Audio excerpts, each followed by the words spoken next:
Friday night baseball here at the stadium. The Yankees are getting ready. They've got some smiles. Why not? They're in first place in the American League East, and they're going to get an opportunity to meet their arch rivals, the Boston Red Sox. That means that Big Papi is in town. As tonight, the Yes Network presents New York Yankees baseball. It's the defending world champion New York Yankees against the Boston Red Sox in the first of three from Yankee Stadium in the Bronx, New York. Hello, everybody, and welcome to Yankees baseball. Along with John Flaherty, I'm Michael Kay. Well, the Yankees won the first two games of the series against Tampa Bay, and they lost the final two games of that series. So that means they are right back where they started. They're a half game in front of the Rays, and they are tied in the loss column. So there's about a week and a half left to decide if you're going to go for the American League East title, or is it more important to rest your players and get ready for the playoffs? What side do you land on? You know, I think the Yankees right now are probably going to rest some regulars. They're going to set up that rotation, a lineup for the playoffs, and they're going to try to rest the bullpen. They still want to win the American League East. Every one of the players in that dugout, in that clubhouse, wants that goal. I think Joe Girardi is going to play it very conservatively. Now, do you believe that the reason they can play it conservatively is because home field's not that big a deal in baseball? You know what? The Yankees are good enough to win the World Series. They can win it without home field advantage. They have the talent to do that. Obviously, you would like to have the home field. I don't think Joe Girardi is going to get anybody hurt to get it. All right, 9 games remaining for the Yankees. The first of those 9 games, this is the pitching matchup against the Red Sox, and is brought to you by the New York Lottery. Josh Beckett will go for the Red Sox 5-5 with a 5.71. Andy Pettit, in his second start since coming off the DL, he's 11-2 with a 2.81. In that first start against Baltimore, he actually pitched very well, John. Well, it was great news for the Yankees getting Andy Pettit back after that groin strain. Fans were happy to see him back in Baltimore, and he did not disappoint. Through 6 innings in this ballgame, the pitch count up to 79. He did not miss a beat. A lot of ground balls, a double play turned here by Derek Jeter and Robinson Cano. He only walked 1 in that ballgame, threw the ball over the plate, and the only run was on a bunt single. Most importantly, Andy Pettit came out of it healthy. Now, his mound opponent tonight is Josh Beckett. Josh Beckett, obviously for his career, is one of the best pitchers in baseball. But for some reason, that doesn't worry the Yankees. Why? That's coming up next right here on segment 2.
Away from the first pitch of the Yankees against the Red Sox. Always fun, a great rivalry. Now, starting for the Red Sox is Josh Beckett. Now, talking to you right now, John Flaherty and Michael Kay. Josh Beckett's not having a great year, but he is a great pitcher. The interesting thing, though, is that when he takes the mound, he doesn't seem to really pitch that great against the Yankees. Yeah, I think the bottom line, the Yankees do not fear Josh Beckett. They have hammered him this year in 4 starts, an ERA over 11. And when you watch him pitch to the Yankees, he is not afraid to challenge them with fastballs, and it's straight. The velocity has been down a little bit this year because of some injuries to his back. But when Josh Beckett takes the mound and the Yankees step up to the plate, they know they're going to get a fastball, and they don't seem to miss it. Like I said, 0-2 in 4 starts, an ERA over 11, and a lot of the damage done on that one pitch. Now, it's interesting, John, you're talking about this year. Yes, they've beaten him up this year. He's not the same pitcher, but look at that bottom line. In the regular season, career-wise, 6.23. This isn't some number 3 or 4 starter. This is an ace. This is the guy who's won big World Series games, and they hit him to a 6.23 ERA. So it'll be interesting to see how he pitches tonight. And tonight is always fun. Even though the Red Sox have a long road ahead of them, if they want to try to get into the postseason, not likely. Yankees and the Red Sox special. Lineups, first pitch, baseball. Next, right here on Yes.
Today at your Honda dealer. By Mass Mutual, a company owned by its policyholders, and by Jack Daniel's Tennessee Whiskey. Please drink responsibly. Yankees have taken the field. Andy Pettitte is taking his warm-ups, and we're taking a look at the Red Sox starting lineup, which is presented by Lexus. Red Sox come into this game 84 and 68, 7 games off the pace of a wild card spot, and they will lead off their second baseman, Marco Scutaro. J.D. Drew and Wright will bat second.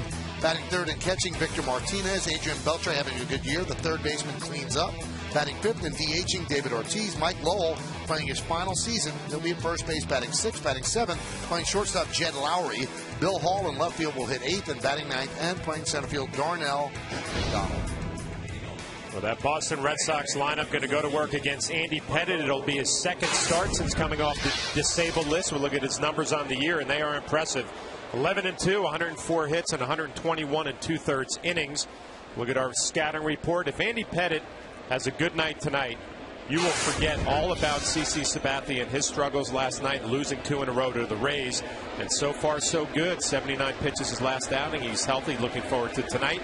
Doing a great job against lefties. 164 batting average. Let's do it. The first pitch is upstairs, and we are underway. When you go back to August 4th of last year, 35 starts, including the postseason, Andy Pettitte 21-4, 3.12. Pitch outside, 2-0. Now, he started off the game against the Orioles going 3-0 on the first 2 batters. He said he just didn't feel in sync. And he said no matter how many rehab starts you have, there's nothing about being a double-A pitcher that you can even approximate the energy and the intensity of a major league game. Well, he ended that outing with only 1 walk, so he definitely cleaned things up as the game went on, found a better rhythm. Popped up. Mark Teixeira calls everybody off, and Scutaro is retired for the first out. Let's take a look at the Yankees defense, brought to you by Mercedes. Okay, you've already met Teixeira, so we'll start with him. Teixeira's at first, Cano's at second, Jeter is at third, and Jeter's at short. Rodriguez is at third, and we'll go the other way in the outfield. Gardner, Granderson, and Swisher left to right. The veteran Posada behind the plate.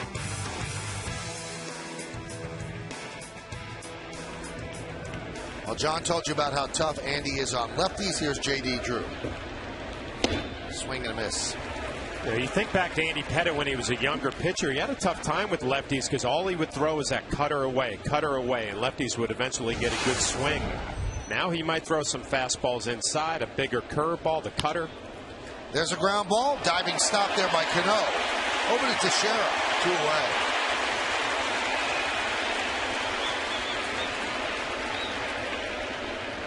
Robinson Cano doing a nice job going to his left. Lays out for it, smothers the baseball, and then has plenty of time to come up and get J.D. Drew. Usually we see him making the special play going to his right, this time to his left. 2 down.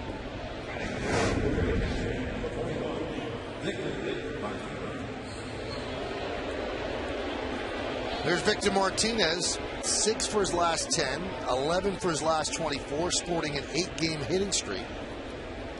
And the Red Sox will have a decision to make on Martinez. He's going to be a free agent at the end of the year. And of his 18 home runs, 5 have been against the Yankees this season. Switch hitting catcher, but the problem is he's not a great defensive catcher.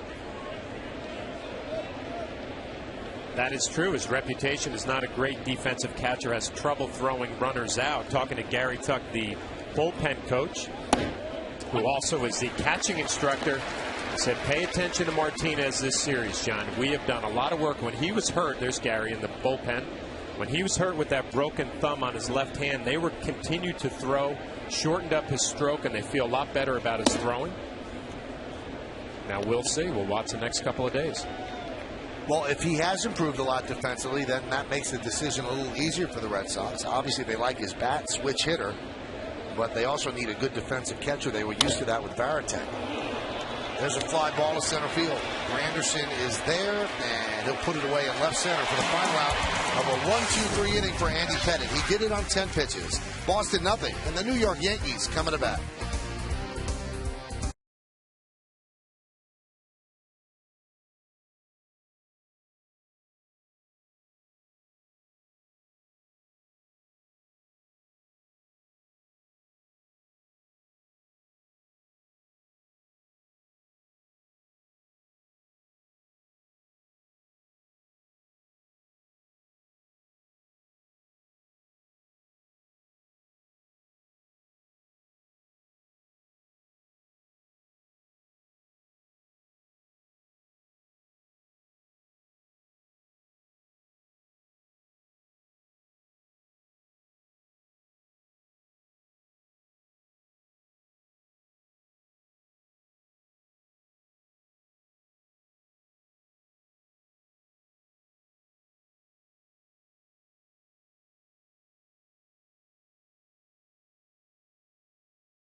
It takes his turn on the mound, and tonight's Yankee starting lineup that he's going to face is presented by Lexus. Derek Jeter, the captain, the shortstop, leads off, batting second and playing right field. Nick Swisher, Mark Teixeira's at first base, he'll hit third. Cleaning up, the third baseman, Alex Rodriguez. Robinson Cano at second will bat fifth. Batting sixth and DHing, Lance Berkman. Jorge Posada will catch, he'll bat seventh. Batting eighth and playing center field, Curtis Granderson. And Brett Gardner in left field is on bat ninth. Yankee lineup going to face Josh Beckett, veteran right-hander. We'll take a look at his numbers. Not what you are used to seeing. An ERA 5.71, only 5-5, and 133 hits in 115 innings. Look at our scouting report. He has had an abbreviated season, missed 56 games with a lower back strain, but he is finishing off strong. His last 5 starts have been a lot better. And the Bronx Brunch, the Yankees in 4 starts have really hammered Josh Beckett. 0-2 with an ERA over 11. They have this right-hander figured out. We'll see if that continues tonight. Derek Jeter will start it off. He climbs into the box with a 12-game hitting streak. And he's inching the average up, now at 267. He was down to 260. And Beckett deals. There's a strike. Now, you mentioned, John, that the Yankees have Beckett figured out.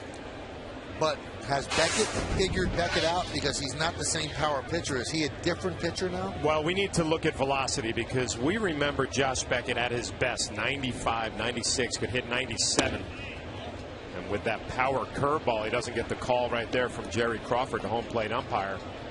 Now you hear people say his velocity is down a little bit. Does he have to make that transition, Michael, from a really elite power guy to maybe just a guy who has an average fastball? 1-1. Grounded to third. Nice play by Beltre. He sets and fires, and the backhanded scoop by Lowell, and Jeter is retired. Let's take a look at the entire Red Sox defensive schematic brought to you by Mercedes. So you've seen Beltre at third and Lowell at first, shortstop and second. Let's meet them. Lowry's at short, Scudero's at second. In the outfield, Hall, McDonald, Drew left to right, and Victor Martinez is behind the plate. Well, a two-seam fastball in on the hands, 92 miles an hour. And check out the arm strength of Beltre. Sidearm. Nice pick by Mike Lowell over at first.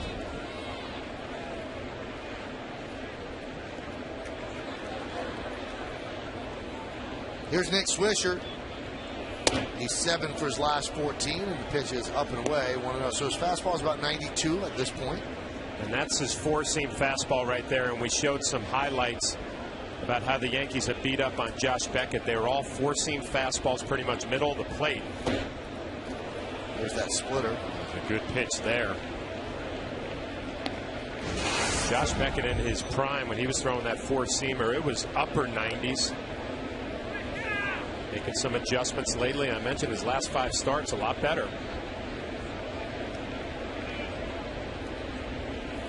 Well, his first 14 starts, 6.67. As John said, his last 5, 3.31. You wonder if the Red Sox knew that he was going to be a different pitcher if they would have signed him to the long-term extension they signed him to before his back went out. But it just seemed like a weird time to do it. But they feel that he can anchor their staff, and it was right after opening day they signed him to that extension.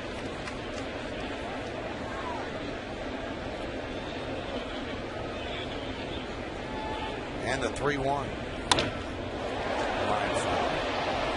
Nice catch by the ball boy. Let's check out the game time weather conditions presented by Bigelow Tea. 78 degrees, humidity 69%. Not much wind, 9 miles per hour out of the south, and the forecast is for clear skies.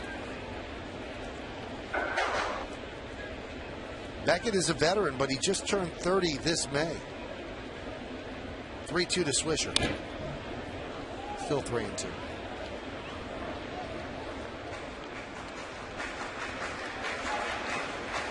Tenth big league season, so he started as a baby, 2-time All-Star. He won the World Series in 2003. Actually won Game 6 at the old Yankee Stadium, pitching on short rest, and also won a championship with the Red Sox. And he was the ALCS MVP.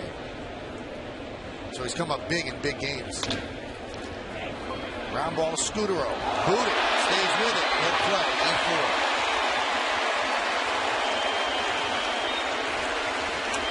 Well, Marco Scudero playing second base, was the opening day shortstop for the Boston Red Sox. Dustin Pedroia goes down with an injury, moves over to second base. Jed Lowry playing short. Routine ground ball, just boots it.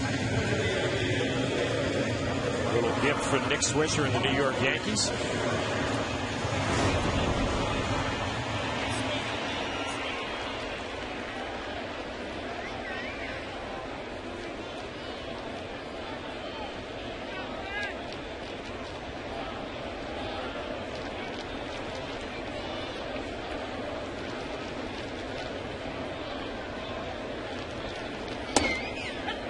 There's a strike to Teixeira. The Red Sox do not shift for Mark the way the Tampa Bay Rays did. They actually are more conventional with 2 infielders on each side.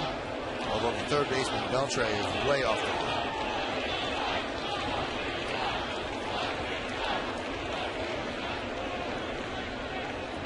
line. Grounded to first. And they have Swisher and a rundown.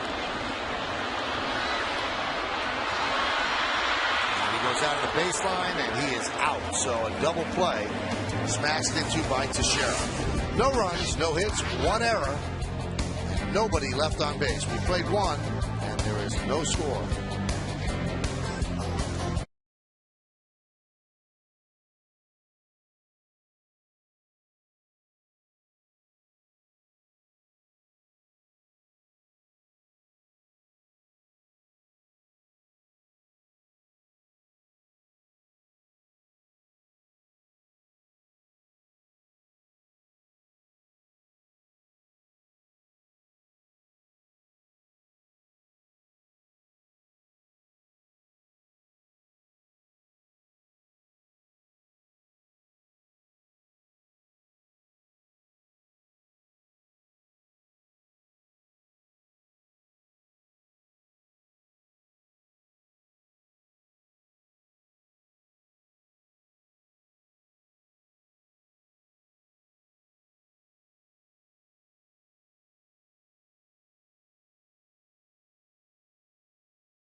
this season.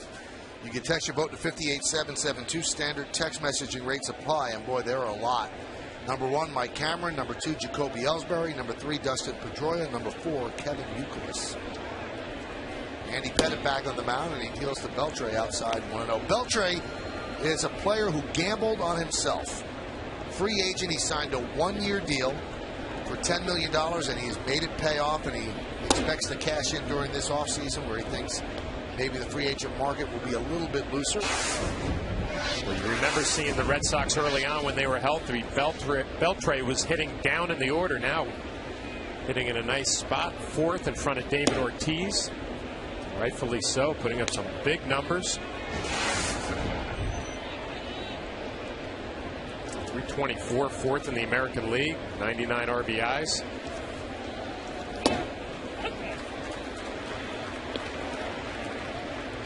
And there's Kevin Youkilis, a big blow losing him. One of the better players in the league, and the right side of the infield goes down. Pedroia and Youkilis.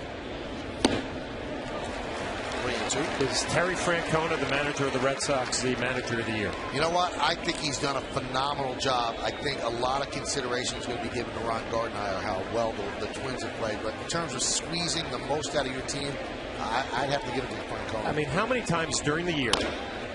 There's a ground ball to third. Charging is A-Rod. Fields fires, and the scoop bites a shell. A couple of nice plays by the third baseman in these games. You can see the injuries of Pedroia's cast.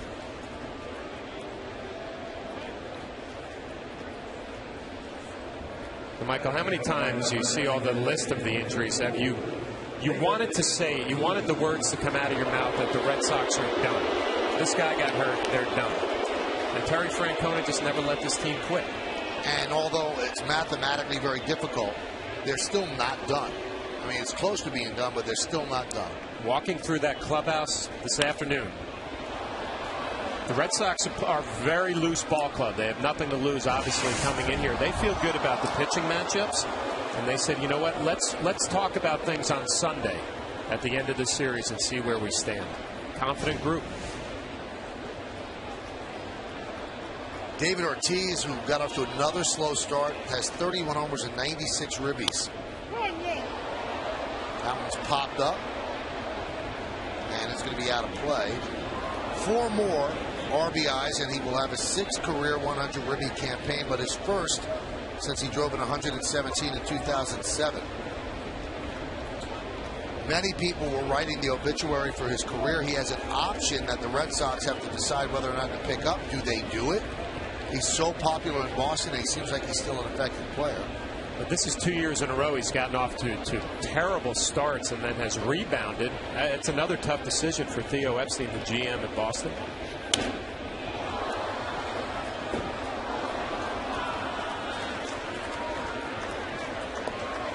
And you remember at the beginning of the year, I mean, pitchers were throwing the ball right by David Ortiz.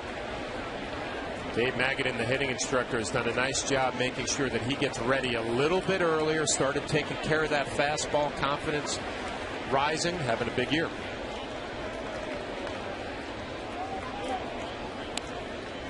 It's Dave Magadan.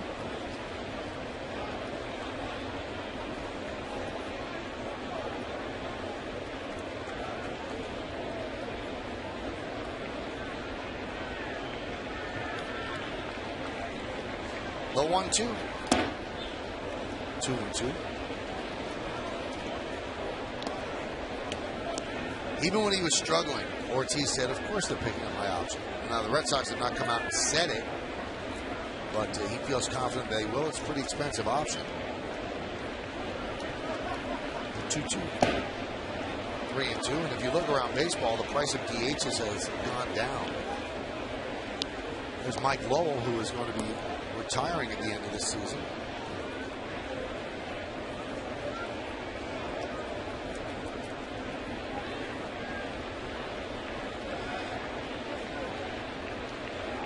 We've seen about 4 fastballs in this at bat where Andy Pettit has just challenged David Ortiz right down the middle. Ortiz a little tardy on the fastball, pulling out just a little bit with his front side. He's gotten a couple of pitches to hit in this at bat and hasn't taken advantage.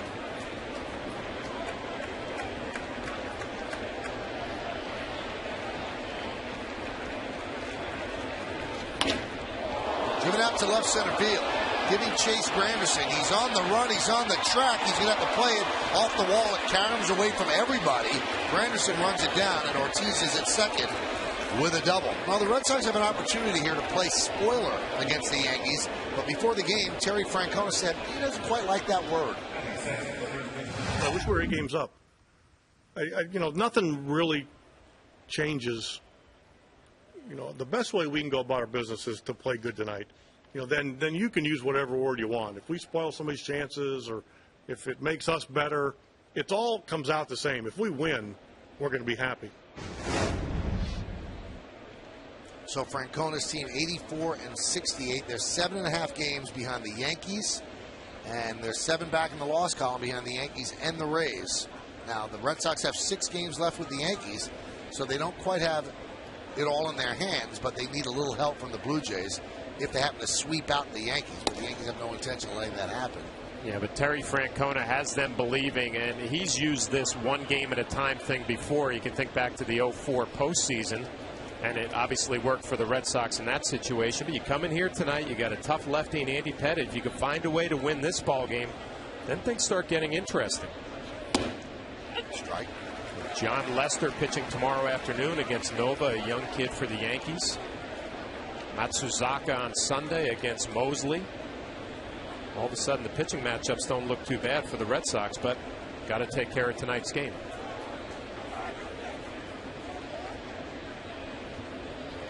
One. And also momentum shifts, John.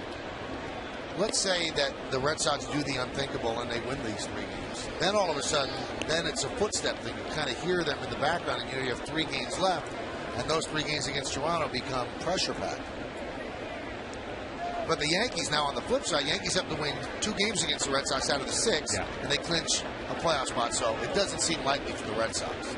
The 1-2. That one is looped into right field, coming on Swisher, and he can't make the play. Ortiz will stay at second, and Lowell will reach on an E9. Well, you can see Nick Swisher shaking his head. One of those looping line drives off of the bat of Mike Lowell. And it's a perfect height that Nick Swisher is going to have to fight the lights. You can see he does not get a good look at it on Yesmo right off of the heel of his glove.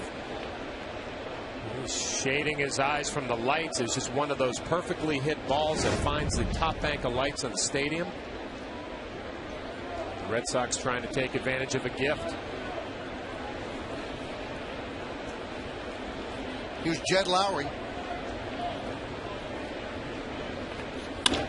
That one is driven to right field. Going back, Swisher. He's on the track. He's at the wall. See ya. A 3-run home run for the Red Sox shortstop. His 7th of the year. And Boston leads 3-0.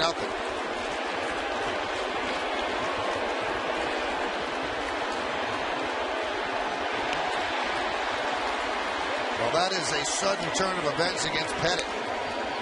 Yeah, did not see that one coming. You give Ortiz credit for getting a bunch of pitches in his at-bat and then hitting a double.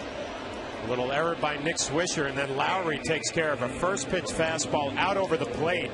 And it had that good sound off the bat and carries about 6 rows deep. Let's take a look at the Coors Light Cold Hard Blast. Mentioned that good sound off the bat. Nice carry. Short porch in right field. 3-0 ball game. There's Bill Hall. And there's a strike. See the Red Sox excited about it. I mentioned they're playing very loose in that clubhouse. Have nothing to lose. Got off to a good start.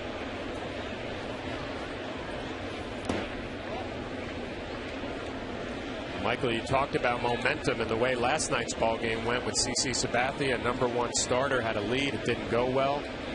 Tough loss, and now you come out here in the 2nd inning losing 3-0 already. We'll pay attention to the Yankees the rest of this ball game. See how they fight against Josh Beckett. Line drive and foul.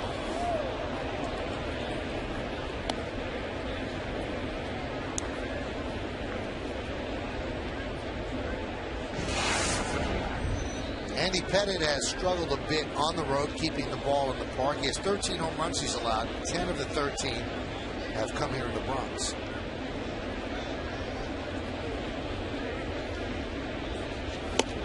And John, I would assume that those numbers make sense as Bill Hall goes down on strikes. When you consider he throws strikes, he's always around the plate, and this ballpark plays small at times. Well, especially to right field, and nothing against Jed Lowry, but that ball's, 5 or 6 rows deep, going the other way. Don't know if he has quite that type of power, but you're right. Andy Pettitte not afraid to challenge hitters. Pretty much a 4-seam fastball out over the plate, and you give Lowry credit. Here's Darnell McDonald. Off speed, breaking the ball outside. IOTV offers you incredible HD picture and sound. HD is free with IOTV, the official HD service provider of Yankees baseball on Yes. Count 1-1.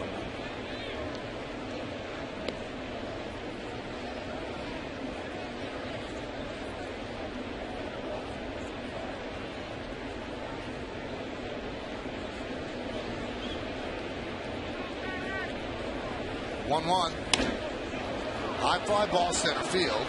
Granderson drifts back and will make the play. But the Red Sox scored 3 runs on 2 hits, 1 error, and nobody left on base. The big hit on the first pitch that he saw. Jed Lowry goes the other way into the short porch and right. It's a 3-0 Red Sox lead.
Two,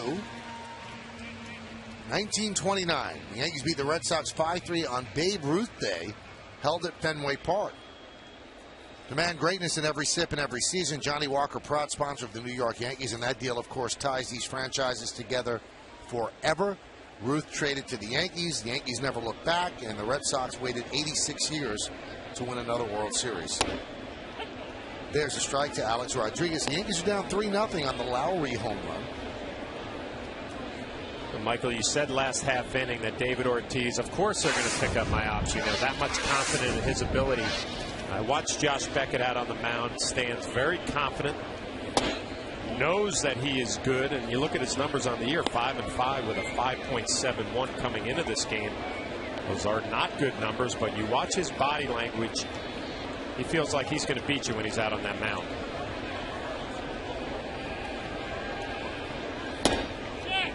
Missed outside. Home plate umpire is Jerry Crawford. They checked the first base ump. Chris Guccione said no, he didn't go. I was really paying attention with Beckett tonight. You mentioned before the velocity down a little bit. He's come up with a little cutter, and that's the first one we saw right there to Alex Rodriguez, about 86, 87 miles an hour.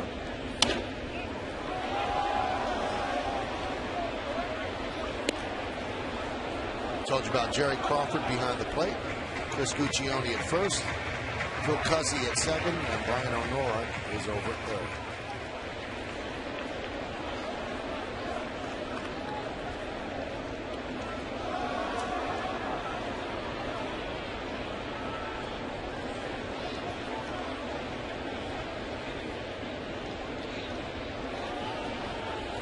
Swing and a miss. 92-mile-an-hour fastball. A-Rod down swinging. 92 miles an hour on the gun, but a little life in the zone just above Alex belt. The addition maybe of that little cutter at 86, 87 gives you another pitch to think about. 92-mile-an-hour fastball right by Alex.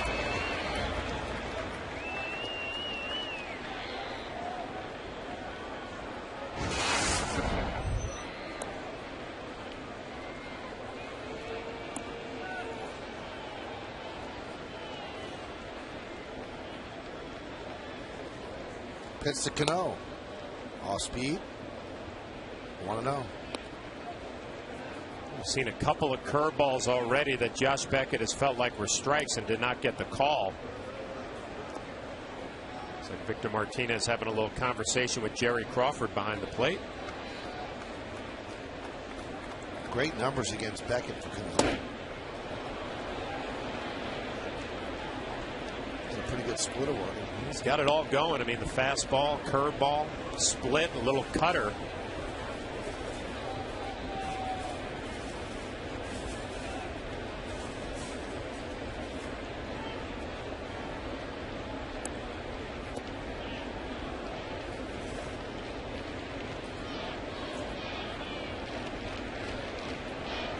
And the 1-1.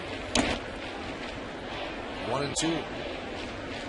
You think that's as hard as he throws now, John? 92? You know, we'll pay attention. If that's as hard as he throws, you would expect he would be getting hit hard. I mean, because that 92-mile-an-hour fastball is straight as a string. We've seen a couple of two-seamers that have some movement down in the zone. You know, you could pitch with 92 as long as you're showing your other pitches that are a little slower. The curve, the split, and the cutter would be enough to get that fastball by some hitters. Talked about it. Can he make the adjustment from being that real dominant power pitcher, two-pitch guy? There's 93 up high, and Cano swings through. Not a very good at bat for Robinson Cano, swinging a split down in the dirt and then a fastball up. Clearly a ball. That's the Robinson Cano of old. Haven't seen a lot of that this year, swinging at pitches out of the zone.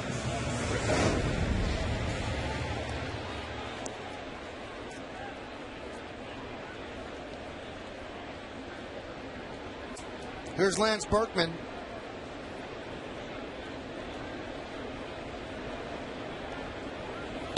Now, Beckett's average fastball velocity last year was 94.3. This year it's 93.5. But, John, when he was an elite pitcher, he was over 95. Well, you know what he could do? Step it up when he needed it. I mean, he would pitch at 94, 95, and then all of a sudden you'd see 97 when he needed a big pitch. Soft ground ball to second. Scudero is there. And a 1-2-3 inning for Josh Beckett as the Yankees go down in order. We go to the third. 3-0 Sox.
The journey, 2 more games against the Red Sox, and that finishes up the home season in the regular season. Then on the road, 3 against Toronto. Thursday is an off day, and then 3 in Boston at Fenway Park to finish off the 2010 regular season campaign. So we start the 3rd inning. Scudero takes a pitch high. It's Scudero, Drew, and Martinez here in the 3rd. And the 1-0. Now we have an opportunity to talk to our very own Kimberly Jones. She's in the 3rd base camera. Well, Yankees made a little news today, Kim, regarding Phil Hughes. He was supposed to start on Sunday. That's not changed. That's right, Michael. Phil Hughes has been pushed back till Wednesday. It will be his final start of the regular season, and it's all about the innings limit, Joe Girardi told us. Nothing to do with playoff scheduling, certainly nothing to do with Phil Hughes' outings lately. Joe said that they simply are committed to that innings limit. Phil Hughes right now at 169 in the 3rd, so you do the math. 170 to 180 was just about right in terms of a range. Absolutely, Kim. Everybody thought it was 175. The Yankees never commented it. Phil Hughes never even knew what it was, but it looks like, he averages about 6 innings to start. They want to keep him at 175. Now, let's talk about CeCe. The way it would break down, he pitched yesterday. He could actually pitch 2 more times, but that's not going to happen, right? No, that definitely will not happen right now. Although we're presuming postseason, I think it's safe to presume postseason, and CeCe Sabathia will make 1 more regular season start. He is under the impression it will be Friday. Joe Girardi isn't saying right now. That is a week from today, of course, and that would line CeCe up to be on schedule for Game 1 of the ALDS the following Wednesday. And John, I'll ask you this. When you got your ace and you know you're probably headed to postseason, how much sense does it make to give him the rest now, and then he's on turn going into the playoffs? Yeah, I think that's more important, Kim, that he would be on turn going into that first game in the division series. And I'm sure Joe Girardi and Dave Island will have a conversation with CeCe. Take a little time now, get some work on the side, and then get ready for the playoffs. Now, Kim, I have to ask John another question then regarding the first thing you reported. Phil Hughes now is going to have a lot of time between his last start and the one on Wednesday, and then he's probably going to have a lot of time between the Wednesday start and his first one in the playoffs. Is that going to be negative? Yes, I definitely think it will be. But if there's one guy on the staff who has been skipped a bunch of times, it's been Phil Hughes. So Dave Island, even talking in the clubhouse today, they have a program in place. He'll get some work. But I don't know anything about this, Kim. I don't know if you heard anything. Maybe Phil Hughes out of the bullpen. Game 1 of the playoffs might be available. Who knows? Yeah, I haven't heard anything. They're not mapping it out that far in advance for us, John, but certainly you would think they'd want to get him in there at some point, get him some work. That one's up the middle and past a diving Jeter and into center field, a base hit for J.D. Drew. Now, Kim, John spoke about this earlier. He was in the Red Sox clubhouse, said they're very, very relaxed. And Terry Francona and his team kind of sending out messages, hey, it doesn't look good mathematically, but we ain't dead yet. Absolutely, and you heard Terry Francona's comments in the previous inning, Michael. He said, he wishes they were 8 games up. They're not. But he also says we don't feel undermanned. He says that because of their inconsistency is because of mistakes they've made. He said there's not a 3-run home run that makes up for all of those mistakes. We saw one of them in the first inning with Scudero's error. He's playing out of position. Scudero's also banged up. But those are the kinds of things the Red Sox have experienced a lot of. It didn't hurt them in the first inning, but it's hurt them a lot this season. But true to form, Francona making absolutely no excuses when it comes to injuries. And I think most people in baseball would say if he wanted to make those excuses, he could do so. Now, Kim, John and I noticed something from up here. And now you're down there. Obviously, you're within the crowd, and you could feel it. We feel so much more energy and electricity tonight than we had in the previous 4 games, which was a battle for first place. Do we judge it wrong up here, or do you sense it down there? You know what? I think you are exactly right. And you don't read my mind, so don't get any misconceptions about that, Michael. But before we came on, as I stood here in the camera well, that occurred to me. This crowd is buzzing, literally. I think it's a Friday night. That helps. And it's the Red Sox. And you know what? No matter what the standings say, I think that helps, too. Good stuff, Kim. We will hear from you on the postgame. Thank you, Michael. All right, that's Kim Jones. I just feel it too, John. I feel a different energy about the building tonight. No, there's no doubt. Anytime the Red Sox come into this stadium or the Yankees go to Fenway. Grounded and through the right side, a base hit for Martinez. That extends his hitting streak to 9 straight as Drew moves to second. Watching Andy Pettitte give up some of these hits, you would say his stuff is not bad, throwing the ball over the plate. Martinez a little bit of credit here, staying on a pitch away, shooting it past Robinson Cano.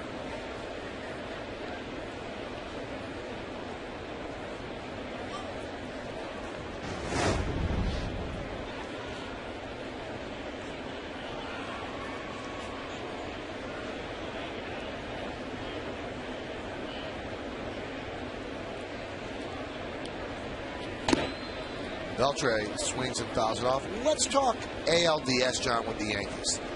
The ALDS would start on Wednesday, okay? And everybody assumes the Yankees are going to go with 4 pitchers, and they certainly said they're going to go with 4 pitchers. But let me lay this out for you. You've got games 1 and 2 on Wednesday and Thursday. Friday is an off day. Saturday and Sunday is games 4 and 5. Then there's an off day, and then there's game 5. So let me throw this at you.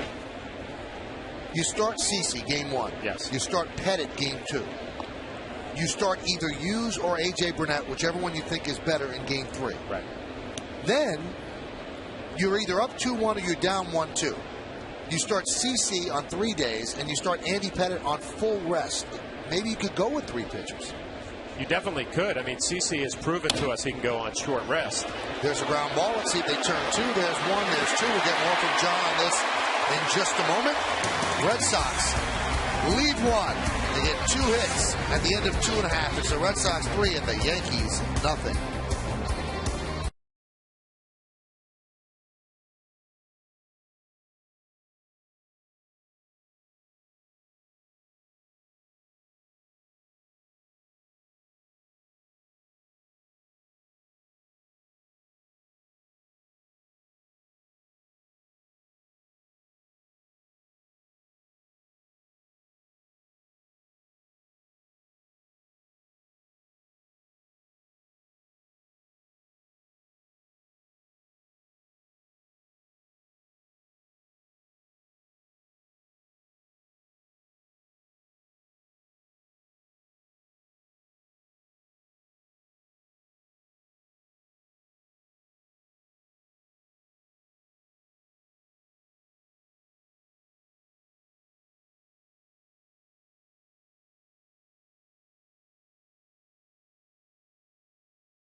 Partnerships are built on trust at GE Capital. We prove that every day. Well, pretty much a routine double play. Derek Jeter over to Robinson Cano. Good feet, steps in front of second base, and plenty of arm strength over to Mark Teixeira. A nice double play and a partner play. All right, let's pick up where we left off, John. You could use 3 pitchers in the ALDS. I don't think you could do it this year in the ALCS because there are fewer off days, and that means you'd have to have 2 guys pitching on short rest. But by going with 3, CeCe's such a horse, he could pitch on short rest. And you go with Andy Pettit in game 2 because I think you'd rather have 2 starts from Pettit than from either Burnett or Hughes. Well, the most important thing, if there is a game 5, Andy Pettit would be lined up on regular rest, and I think that there's not a Yankee fan out there who doesn't feel good about that. So you say, CeCe, you're going to go on short rest right from the beginning. We're not even going to pay attention to how it plays out. We're up 2-1, or do you leave somebody hanging? It's a great question. So at 1-2, if you're down 1-2, of course, right, that's a no-brainer. But if you're up 2-1, do you want to mess with sending somebody out there that you don't fully trust as much as CeCe? 2-1, boom, you want to put it away. Now, the flip side is, if you can win that game, then you have CeCe set up to start game 1 of the ALCS. So there's a lot of layers to cover there. Yeah, and you know, I guess I'm thinking more along Phil Hughes and where his head's going to be at. I think it would be a lot better if all this is happening. You tell CeCe you're going on short rest. Either way, Phil, you're going to the bullpen. We loved what you did out of the bullpen last year.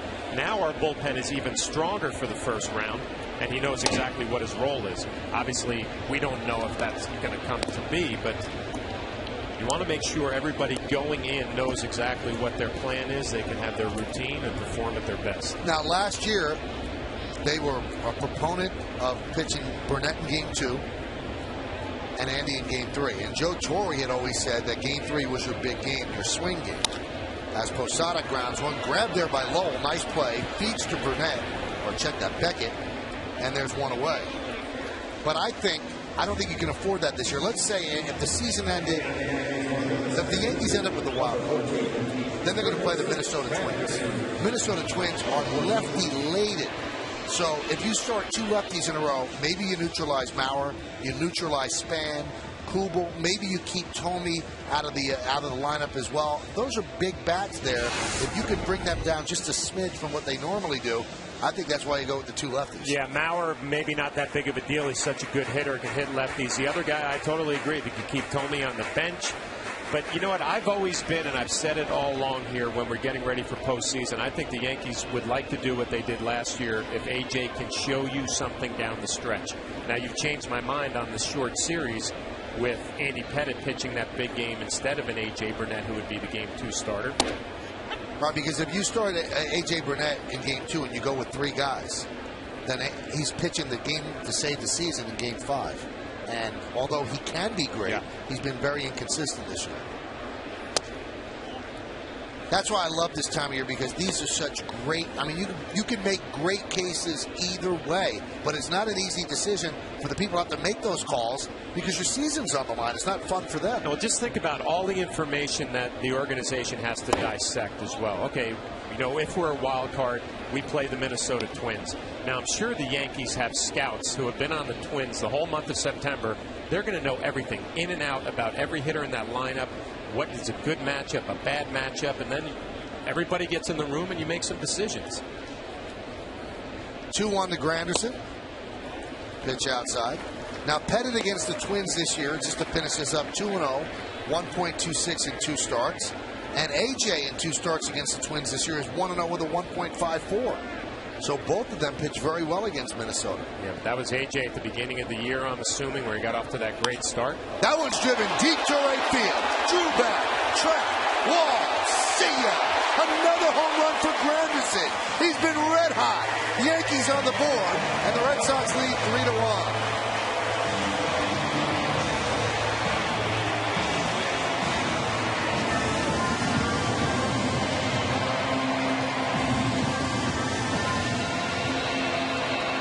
Mentioned Josh Beckett, and his fastball is pretty much straight. Does not have a lot of movement. Curtis Granderson gets one right down Broadway, and you mentioned it, Michael, a red-hot hitter, 22nd home run. Gives the Yankees a little bit of life. Josh Beckett had been dominant to that point. Yankees on the board. Here's Brett Gardner, and there's a strike.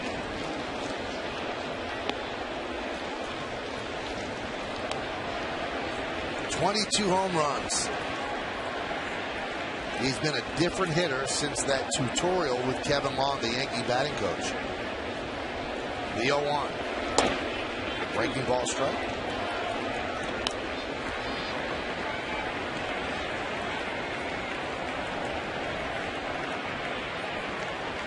Hot at the right time, coming down the stretch here in September. You hope he continues in the playoffs.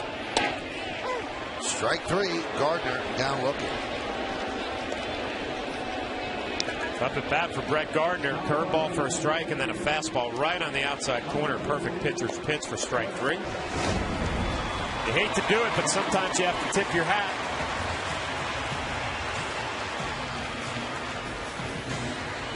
Looked like it was outside. Not by a lot, but it was outside. I told you Granderson has 22 homers. Well, 12 of them over his last 131 at-bats. He had 11 through his first 309 at-bats. So he's a different player.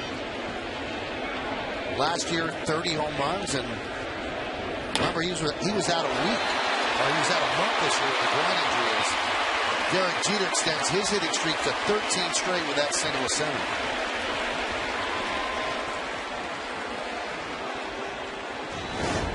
Again, Derek Jeter doing what we've seen during the course of this hitting streak. Backing the baseball up.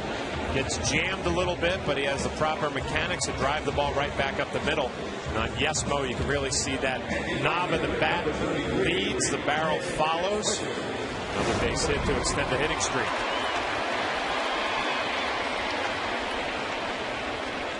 So Jeter's on first with 2 outs, and that's going to bring up Nick Swisher. He reached on an E4 in the first inning. The ball just booted by Marco Scudero. Hey, one quick note about Jeter. You know, you talk about guys that just know how to win, and also he's been somewhat fortunate to be on this Yankee team starting in full-time in '96 when they took off. He's been involved in 1,376 regular season victories, and that ties Mickey Mantle for the most in franchise history. Those guys have been involved in a couple of victories as well. That one's popped up behind the plate. Victor Martinez tosses away the mask, and that will do it. Yankees get a run on 2 hits, no errors, and 1 man left on base. The run came on that swing. Curtis Granderson goes yard. His 22nd, 3-1 Red Sox.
To hit 50 home runs. Who are the only 2 Red Sox to hit 50 home runs in a season?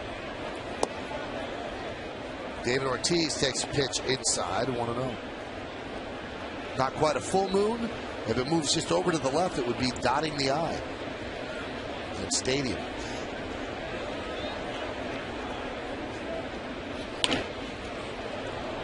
That one is grounded up the middle, grabbed by Cano, but no play as Ortiz gets himself a single. There's another infield hit for David Ortiz. Robinson Cano shifting. Andy Pettitte does a nice job. Fastball in on the hands. You can see Ortiz release with that top hand. Derek Jeter shading up the middle. Robinson Cano playing a little short right field. Gets a backhand but will not unleash a throw. Would that be considered an infield hit? I was thinking that. I guess not. The ball landed in the outfield. That's a base hit for Mike Lowell. So he picks up a single. Infielder caught it. I'd go to you with these questions. You know what? I don't know, John. I don't know. Now, if he throws him out, it's a 4-3, but he didn't make the throw. Does it count where the ball landed? Just because he's positioned oddly.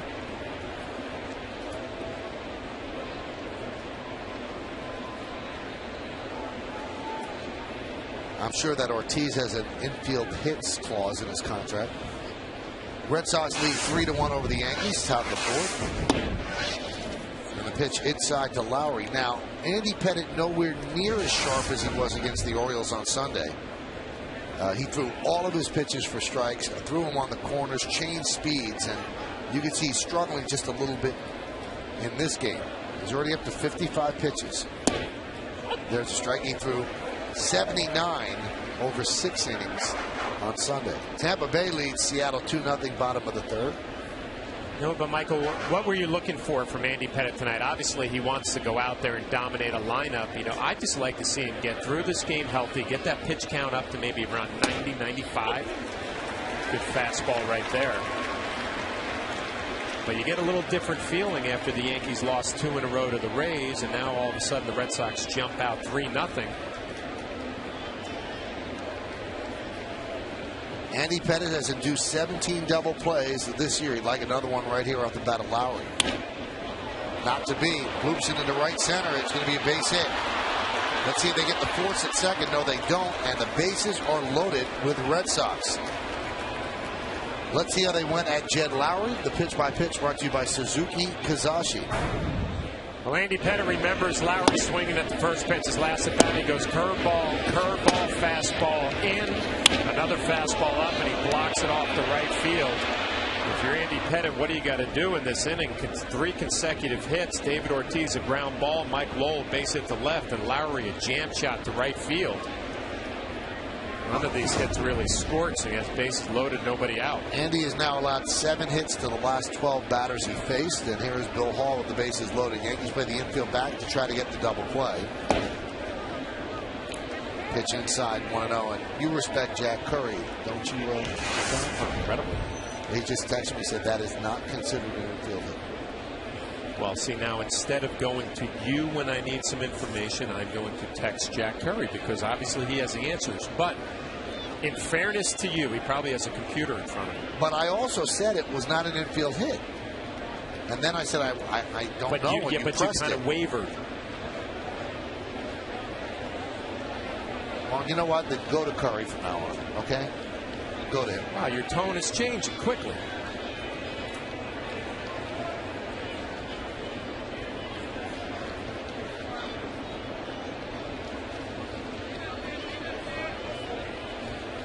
Posada wants to talk with Pettitte.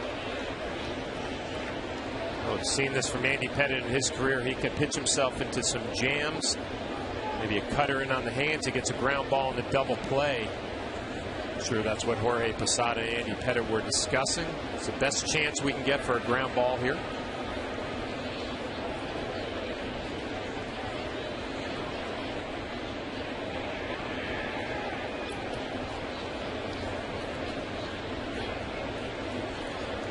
The 1-0. Driven deep to left, but foul.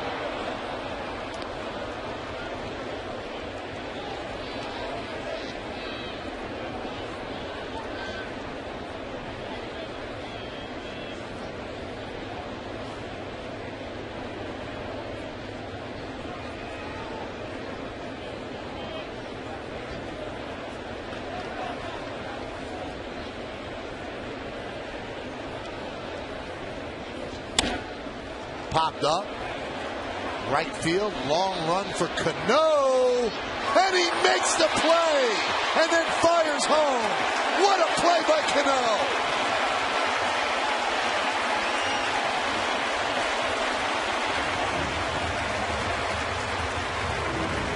Andy Pettitte looking for a ground ball. He will take a pop-up, and look at how much room Robinson Cano covered.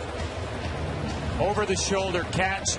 More impressive, the spin and the throw to Jorge Posada at home plate. Right on the money, holding David Ortiz to third base. Outstanding play. I don't think he liked the throw. He's winded. Covered a lot of ground to get to that pop-up. So now Andy is a ground ball away from getting out of this jam. Blocked there by Posada.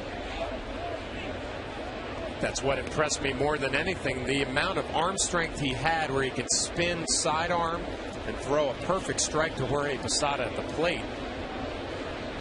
Not an easy thing to do. 3-1 Red Sox over the Yankees. Bases loaded, 1 out, top of the 4th. Darnell McDonald at the plate. Andy Pettitte on the mound. The 1-0. 1-1.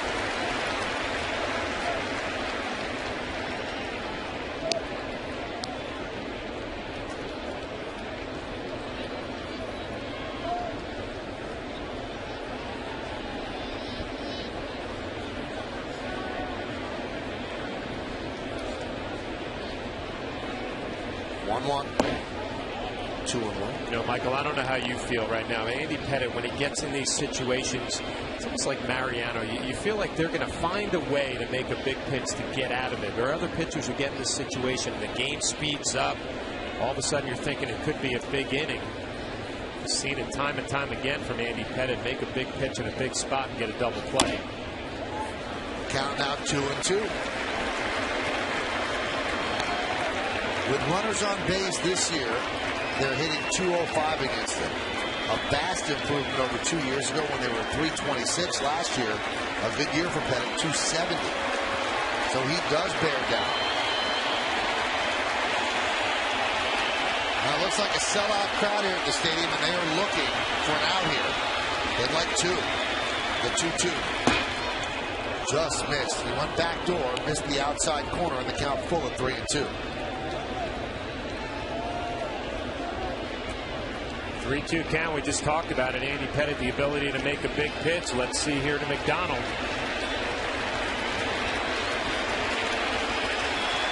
The pitch. Foul ball.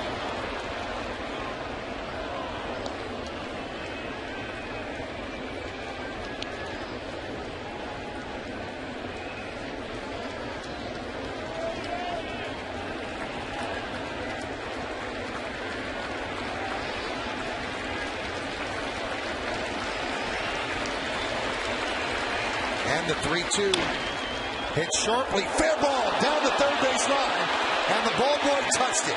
He touched it inadvertently. That'll be a double, and 2 runs will score. Brian O'Nora quickly called it a fair ball, and now the umpire looks out at the ball boy, and Joe Girardi's going to argue whether or not that was fair.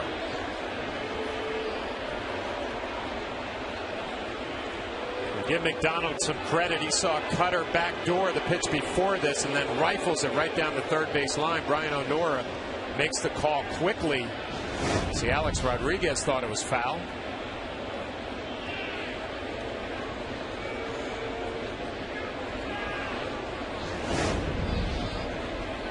McDonald gets to that cutter in. Tough to see there. Brian O'Nora all over the call, makes it right away. If anything, it got the front corner. The front corner, yeah. The ball boy thought it was foul. So now second and third, the Yankees have to bring the infield in. They're down 5-1 on that 2-run double by McDonald. Now by not holding him on, McDonald has, I'd say, about a 35-foot lead at second base because Jeter just can't afford to hold him on. You got to bring the infield in, but you worry about that little jam shot from Scudero. Andy Pettitte gets a lot of those in on the hands. 1-1.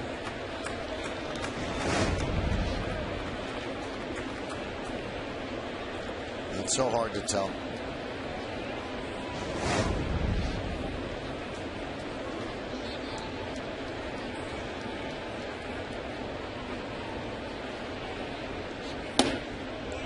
And Andy is clearly laboring tonight. And now, I think what the Yankees want to get out of this outing is to get him to 90 pitches. Yeah, just get the pitch count up. And I just mentioned the most important thing for Dave Island and Joe Girardi is health for Andy Pettitte. Obviously, you want him to go out there and win a ball game and dominate, but get the pitch count up, get out of here healthy. The count 3-1. It's like he's rushing a little bit right now, throwing a lot of pitches in this inning. His arm was dragging behind a little bit on that delivery.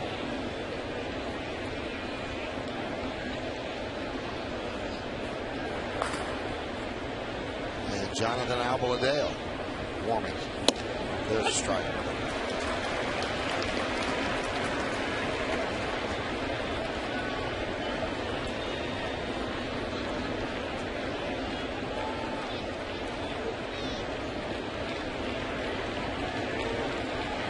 Count 3-2 on Scudero. Infield in, pitch. Line drive, that's a base hit to left center field. Granderson cuts it off. Scudero makes the big turn. 2-run score. And the Red Sox lead the Yankees 7-1.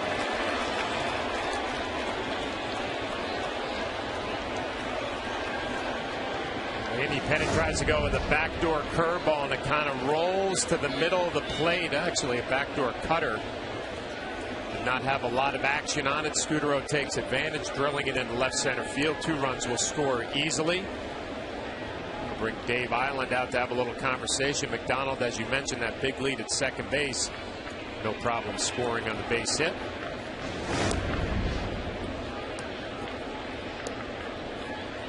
Is this a tough call here, John? If he continues to struggle, you certainly don't want to embarrass him out there, but it's imperative that you get his pitch count up. And I'm sure Dave Island, with all the respect he has for Andy Pettit, that's a conversation. Hey, how do you feel? I mean, do you want to get the pitch count up? We can get you out of here, and you can get your work underneath, in the batting cage, throw some extra pitches. I think most importantly, you give him a little breather. He's thrown a lot of pitches in this inning, coming off an injury. The last thing you want to see is him overextend himself. Here's J.D. Drew. Base hit, right field. Swisher fields, he'll get the ball in. So Drew with a single, and that is the 6th hit given up by Andy Pettit this inning. And Joe Girardi's seen enough. He's not letting him out there. So he throws 75. He'll probably throw 15 in the indoor cage right beyond the Yankee dugout. And they'll get his pitch count up that way. 10 hits is a new season high for Andy Pettit in what had been a great season leading up to this start. So Andy departs, leaves runners on first and second with 1 out. Yankees are down 7-1.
By Acura Advance, and by Bank of America, the official bank of Major League Baseball.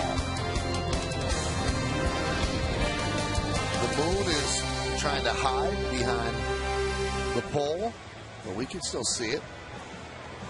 Joe Girardi makes a call to the bullpen, and is brought to you by AT&T, Rethink Possible. So Andy Pettit's night is over, and they will bring on Jonathan Albaladale. Those are the numbers up here. The numbers in Scranton Wilkes-Barre off the charts. Great.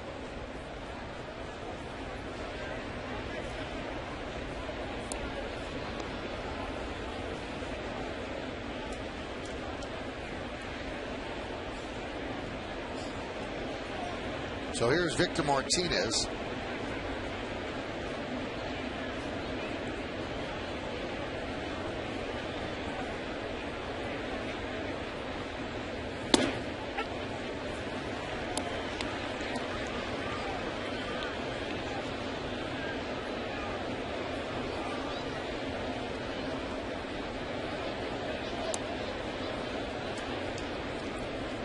It shows you this game right here, the delicate balance of what the Yankees are trying to do. They're trying to win games. They're trying to finish first. They're also trying to get Andy Pettit straightened out, the rest of their team straightened out. as Apoladeo gets Martinez to ground into a 4-6-3 double play. But 4 more runs give the Red Sox a 7-1 lead.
Ever to hit 50 home runs.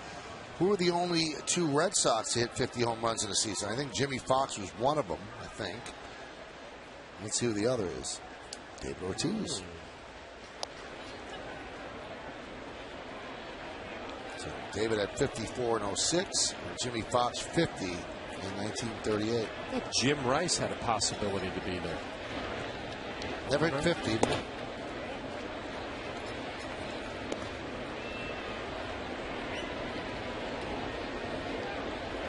1978, Jim Rice had 46 home runs. Last year he won the MVP, and Ron Kidry won the Cy Young.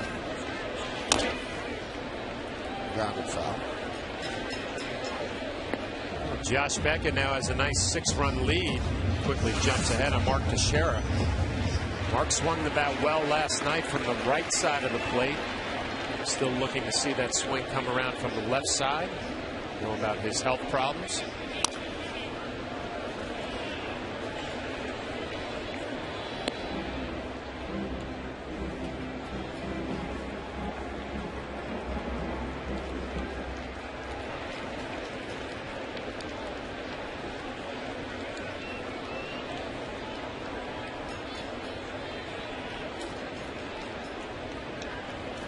The 1-2. Still 1-2.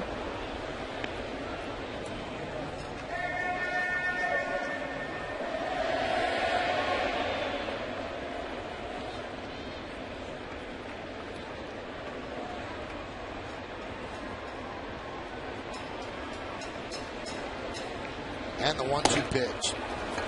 You could really tell, John, he's pitching a lot more than he ever has. I mean, he's always been an outstanding pitcher per se, but he is changing speeds and throwing all of his pitches. And that splitter serves as a really nice change. No, it really does. And I think the best thing that you could say about Beckett is he's pitching tonight. I think before, when he was younger, he was a thrower. I mean, here's my best fastball. Here's a power curveball.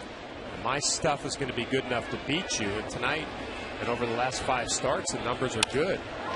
A-Rod hits one deep to center. McDonald back. He's still back. He's on the track. He'll make the play.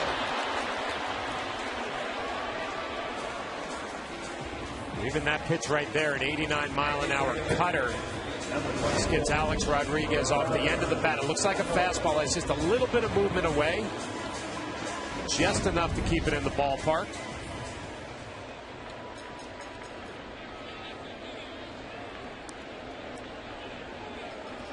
Twins are in Detroit tonight, and Detroit leads 2-0, bottom of the fourth, and sure they held their breath and their fans held their breath.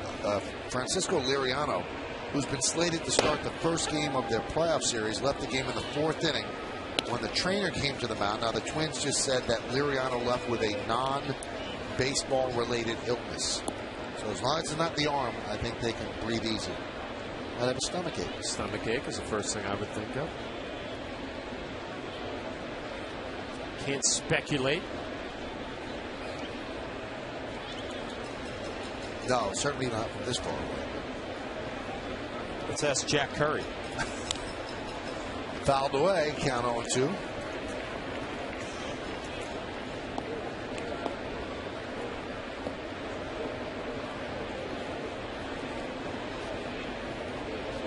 Well, you don't know how this is going to play out for the Red Sox. Obviously, a lot of things have to go right for their season to continue. Have to be pleased with what they've seen from Josh Beckett his last 5 outings, and here tonight, 2 hits early, 1 home run to Curtis Granderson.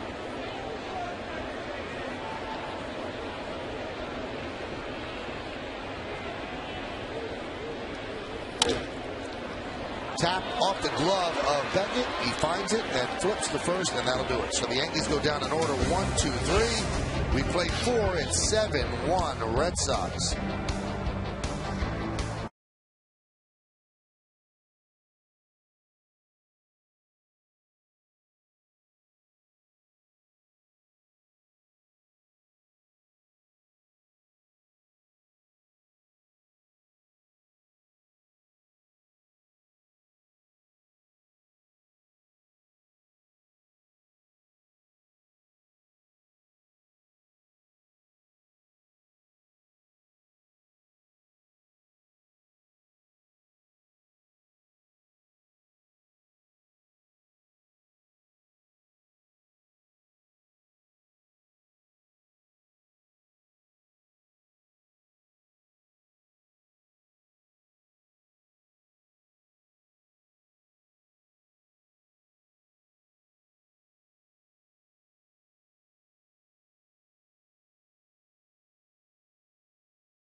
Thank you, Bob. Red Sox lead the Yankees 7-1 in the top of the 5th inning. And Adrian Beltre will lead off against Jonathan Albaladeo. And the first pitch is outside 1-0. Albaladeo, a short reliever in Scranton Wilkes-Barre, so I don't think he can give the Yankees that much length, but he got the first batter he faced in the 4th inning, got him to wrap into a double play. That was Victor Martinez. The 1-0. Fouled away.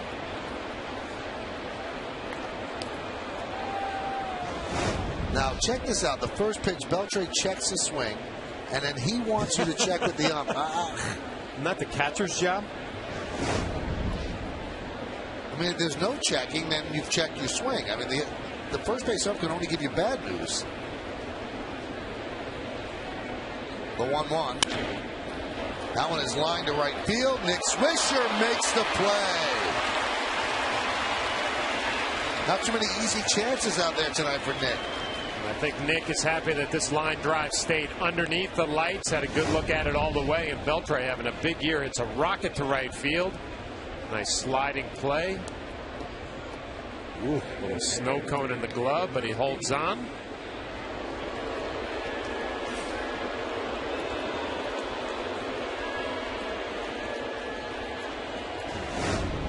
Here's David Ortiz.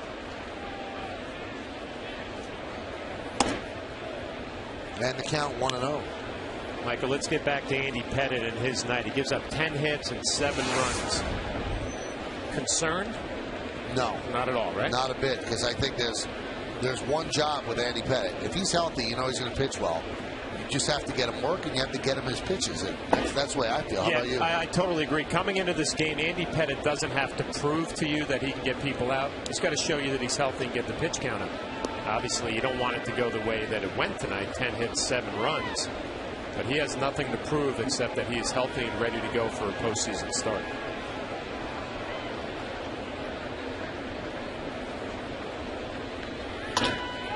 Grounded to first. Teixeira.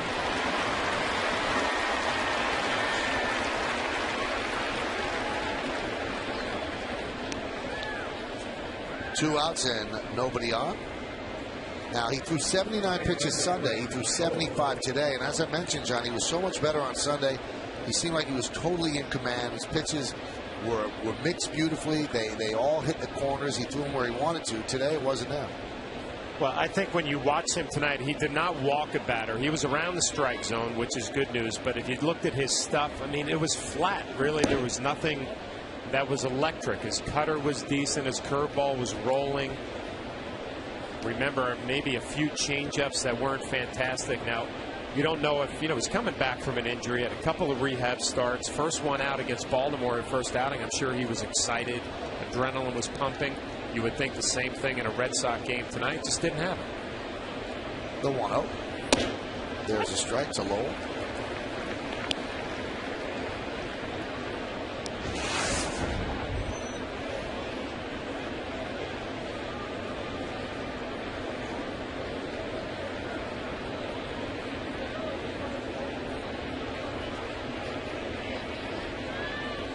The 1-1 pitch inside.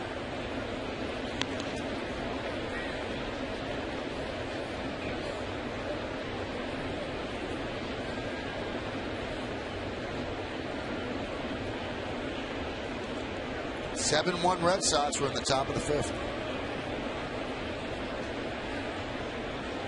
The 2-1. 3-1.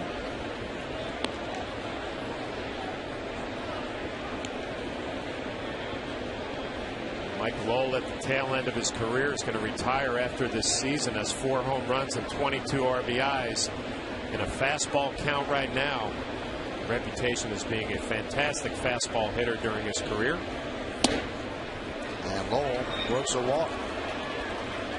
Time for another look at tonight's Toyota text poll. Once again, the question, which Red Sox player's injury was the most detrimental to the team this season? You've been texting us at 58772, and here's how you voted. I would agree. Pedroia first and Youkilis second. That's the way I'd look at it. Pedroia's kind of the engine that makes that team run, I think.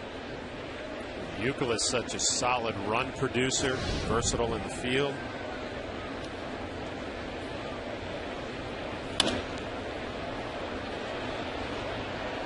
Popped up and out of play by Lowry. Lowry with a big blow, kind of stunned the crowd when he hit the 3-run home run in the second inning. You figure Andy Pettitte on the mound, Pettitte and Beckett. It's going to be a pitcher's duel, and all of a sudden, light hitting shortstop drives one into the seats for a 3-run home run.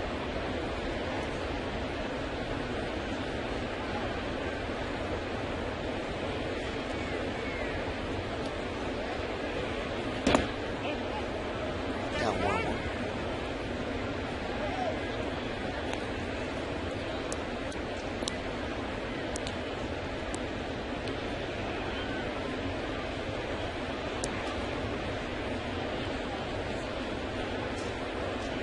Lowell leads up first.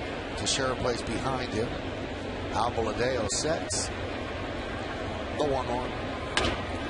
Grounded to first. Knocked down by Teixeira. Scrambles after it. Flips to Albaladeo. Can't make the play. So Lowry reaches. We'll see how they score that. It's going to be an error on somebody, I would think. It was a nice play getting to the ball. Let's see. Yeah, Mark Teixeira playing behind does a nice job getting to it. Hits off his chest. Hustles it up and makes a little flip to Albaladeo, maybe a little bit behind him. Good play to keep it in front. Backhand flip. Ooh, right on the side of the neck. Guy's beat up enough as it is. Right hand, right pinky toe.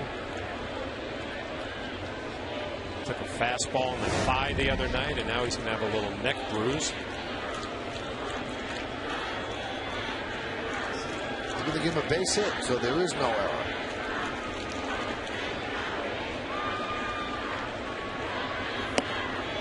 Pitches high to Bill Hall. Get a good view of the flip right here. It's behind Albaladejo.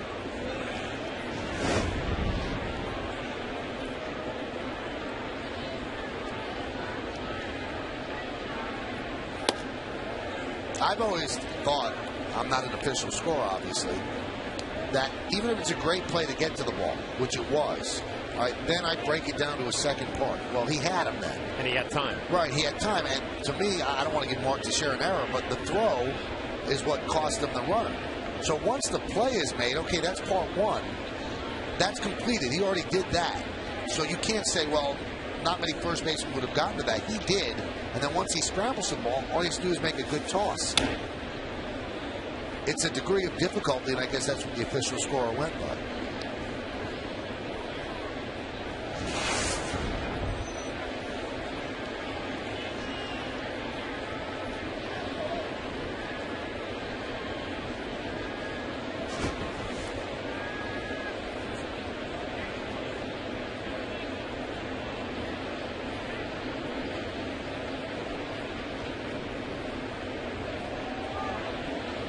The 2-1. Outside 3-1.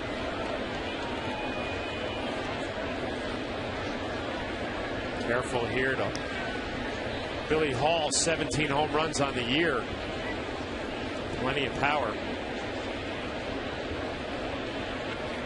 Donald waiting on deck.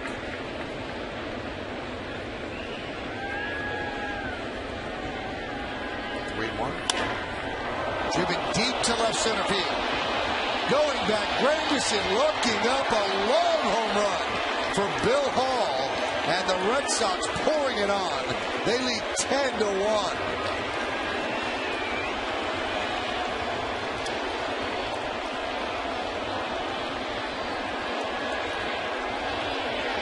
My, was that a long home run. He's always had plenty of power, and you put him in a fastball count, he can do some major damage. You eliminate the other pitches, look for number one, and when you get it, no doubt about it, into the Red Sox bullpen. That is a deep home run, a 3-run shot. Now the Red Sox a 10-1 lead. We've seen one other player hit that Zell sign this year, and that was Alex Rodriguez. Pitch outside to McDonald.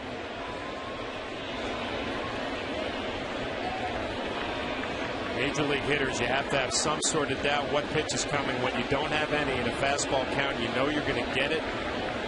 They go a long way. Breaking ball strike.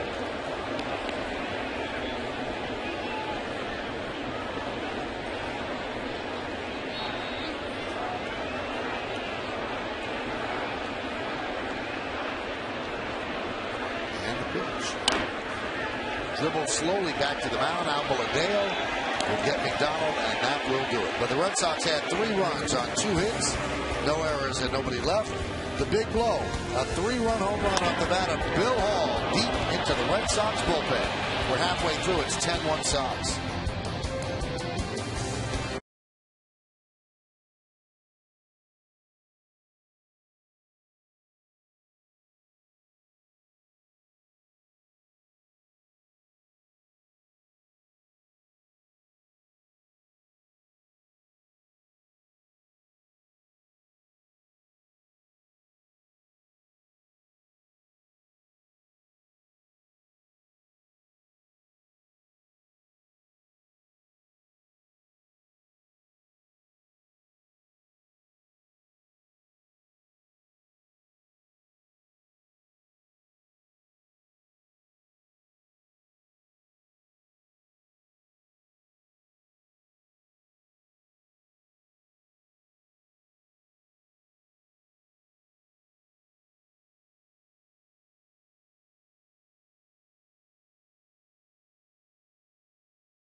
Sports Bar is a great place to gather and enjoy the game.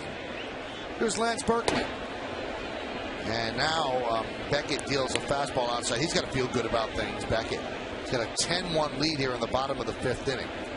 And there's been a lot of debate the last couple of days, John, about should a guy like Felix Hernandez with such a low ERA, that one is driven to right field, and a nice catch by the running Drew for the first out, should he be considered for the Cy Young despite being 12-12 and having the lowest ERA in the American League? And then you say, well, CC's ERA is 3.25, but he has 20 wins.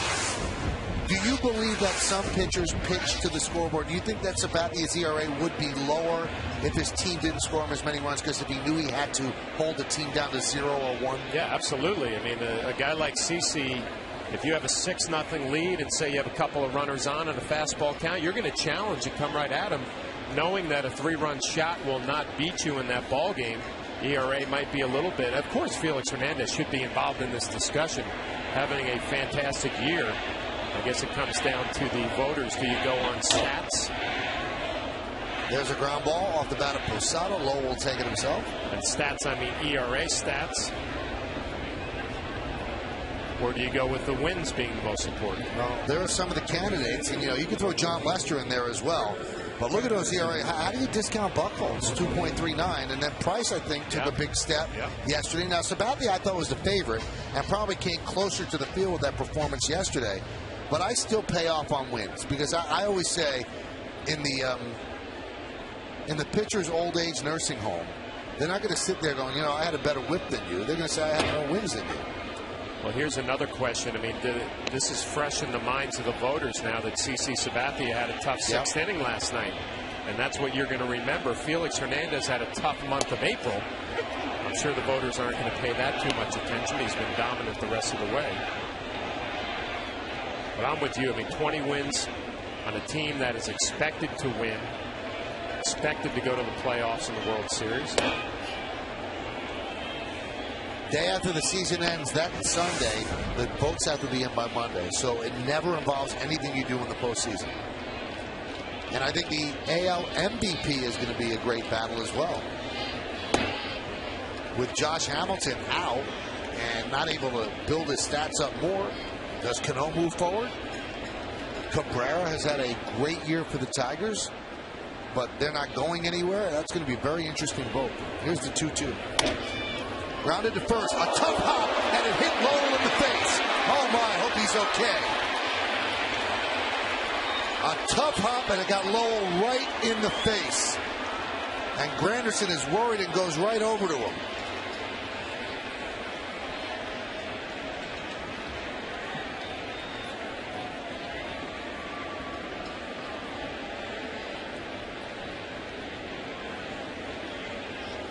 Mike Lowell is such a highly and widely respected player, playing his final 10 games in the majors. He announced a couple of weeks ago that was it for him, and you could see that his eye looks like it's a little bit, you just got to look, there it is, a little bit of a shiner development.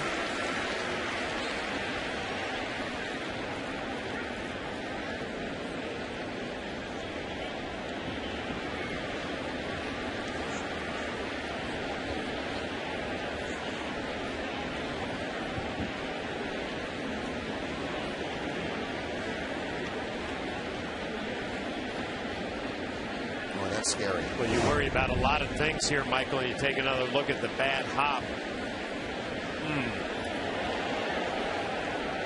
Obviously, all those little bones in the face can break easily and shatter. We've seen that before. We're right off the cheek.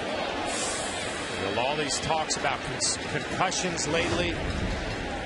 Looks like Mike Lowell is going to be all right. Scary moment. Now, far be it from me to second guess Terry Francona, who I really respect, but you're up 10-1. Why would you keep him in there after that? Even if he says I want to stay in there, wouldn't you take him out? See what happens here when the third out of this inning is made and he goes in the dugout. Might have a change of his mind.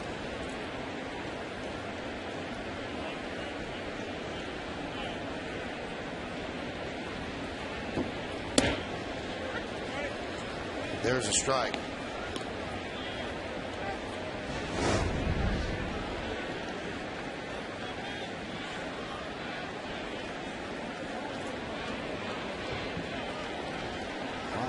I mean, luckily it doesn't even seem like it's swelling at this point. The 0-1 fouled away.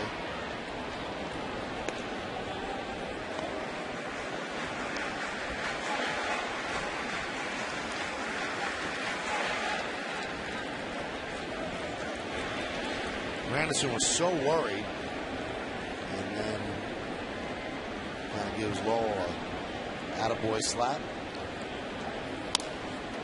That one is a base hit to left field off the bat of Granderson, or off the bat of Gardner as Granderson moves to second.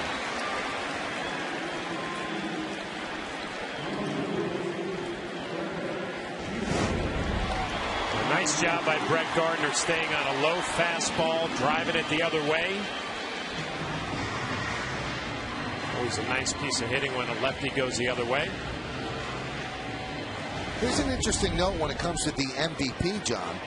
No player has ever played fewer than 10 games in the month of September and ever won the MVP in a non-strike year. That's from the Elias Sports Bureau. And Hamilton has only played 2 games this September. So does that take him out of the running? Jeter takes inside.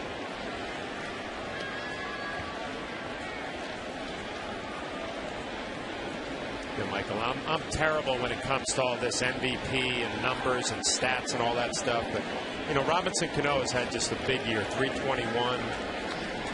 All the home runs, RBIs over 100. Alex Rodriguez, 25 home runs, 113 RBIs.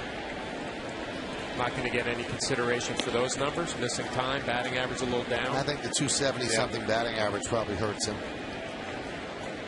If he didn't get hurt with the calf injury, he'd have about 125 ribbies. But he did, and you can't give those back.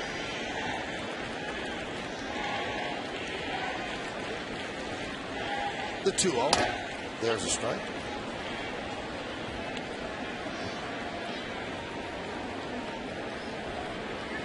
(10-1) Red Sox over the Yankees. We're in the bottom of the 5th. Yankees trying to rally here in the bottom of the inning.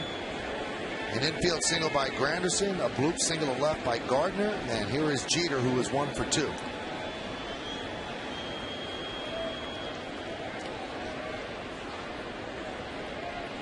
The pitch. Grounded to third. Tough hop. Beltre will go across the diamond, and that will do it. For the Yankees, no runs, 2 hits, no errors, and 2 men left on base. We go to the 6th. 10-1 Yanks.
Extra Innings. Bob Lorenz, Jack Curry, and Kimberly Jones break down all the action and keep you updated on the latest standings as we head into the postseason.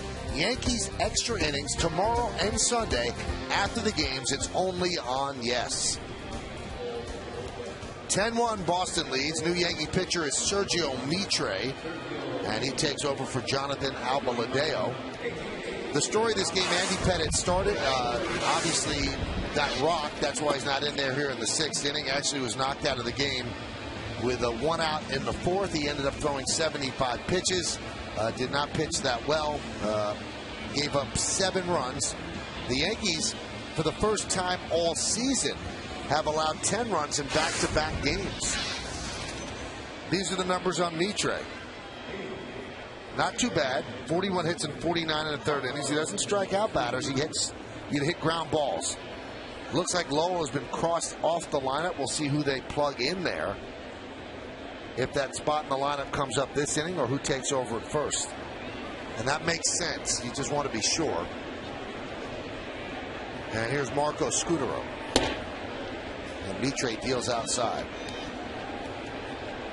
This is just Mitre's 3rd appearance since August 28th. They have not used him a lot. He hasn't pitched in 11 days since giving up that walk-off home run in Tampa to Reed Brignac. You're always concerned about a reliever who's not worked that much, about his location. Can he throw the ball over the plate? Will he be sharp? Falls behind quickly, 2-0.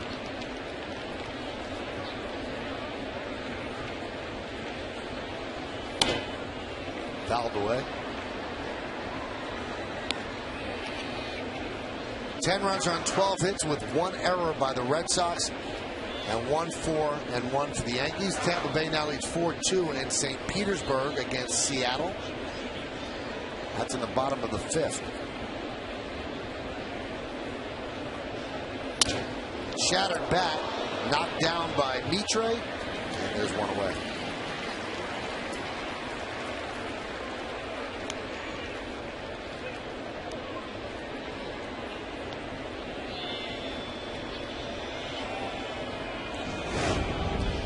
Good sign for Mitre with that good sinking fastball right off the end of the bat from Scutaro. It's a nice job knocking it down, and the underhand flip over to Mark Teixeira.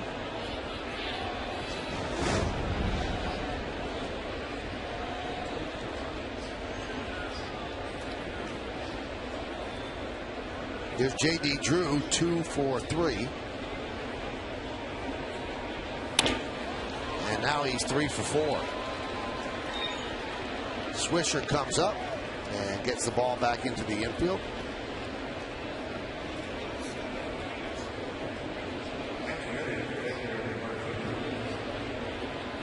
You know, you get the feeling when you see this Red Sox team, and we keep stressing that they're probably out of it, but mathematically they're not.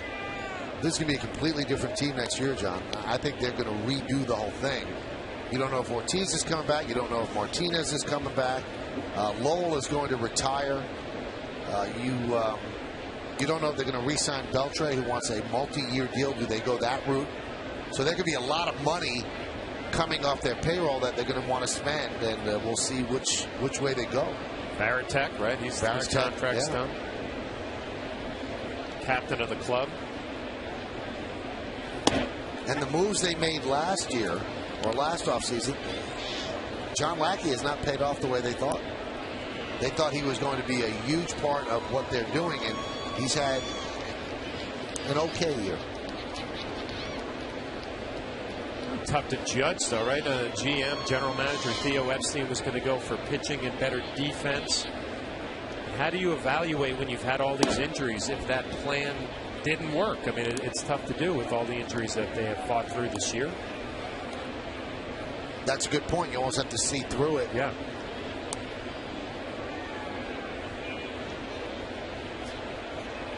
What about Papelbon at the end of that bullpen? That's a big question mark. He has not played that well this year. He has not pitched as dominantly as he has. He's got one more year left, arbitration eligible, but they feel that Daniel Bard could be ready to close. So do you deal Papelbon before he would leave as a free agent? Those are questions that the Red Sox have to answer. And I'll tell you what, very, very complimentary. Terry Francona is of Papelbon. He said he's setting the bar very high. He said he's still a great closer.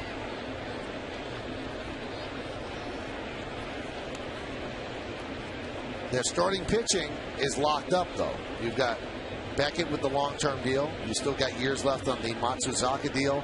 You've got Lackey on the long-term deal. Wakefield is year to year. Lester is young, so he's under their control for a while. So their starters are locked up. They'd have to change things in the field, position players. The 2-2. Grounded foul.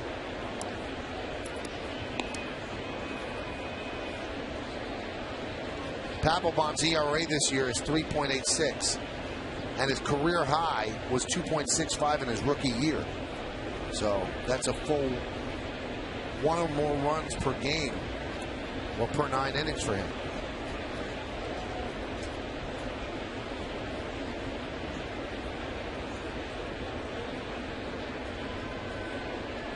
The 2-2.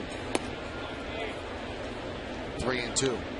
I still contend, John, I don't know if you agree, that the single biggest non-signing for the Red Sox was losing Teixeira to the Yankees. Because I think that shifted the balance of power in the East for years.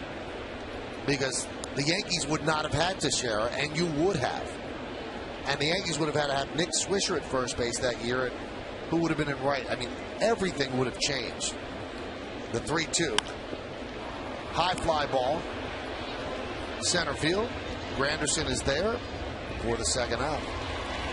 Tonight after the postgame, catch This Week in Football presented by Geico as the crew previews this weekend's matchups between the Giants and the Titans and the Jets against the Dolphins, plus an interview with the Jets wide receiver Jericho Cotchery. This Week in Football tonight after the postgame, only on Yes.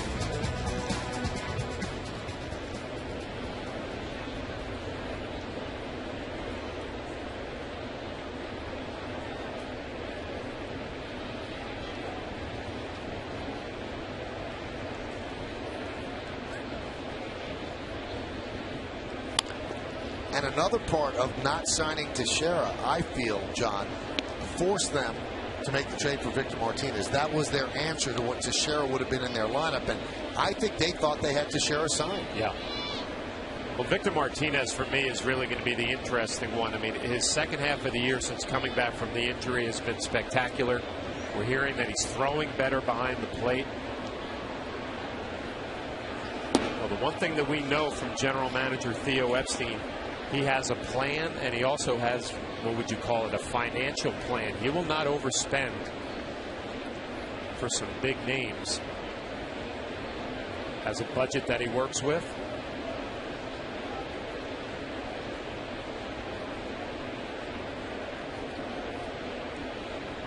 One.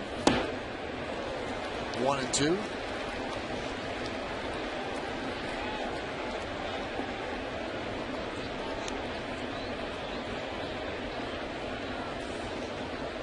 Red Sox looking forward to next year. Kevin Youkilis will be healthy. Dustin Pedroia will be healthy.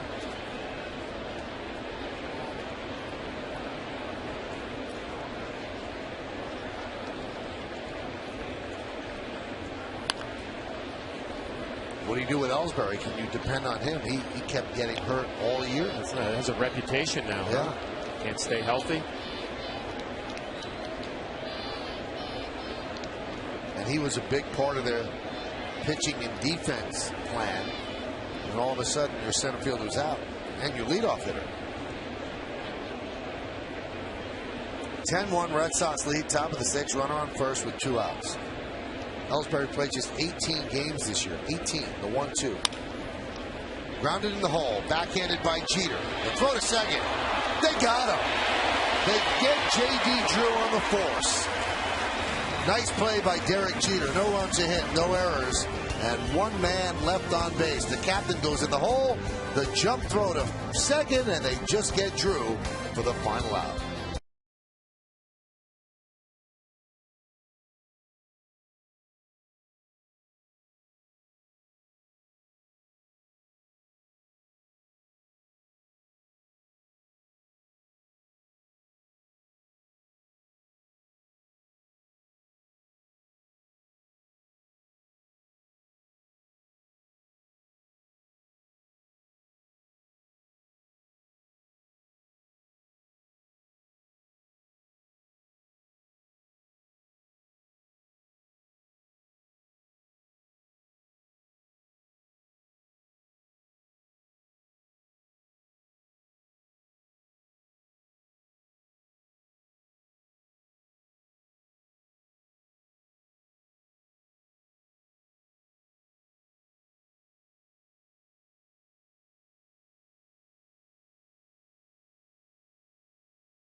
Look at it with the IOTV HD Super Shot.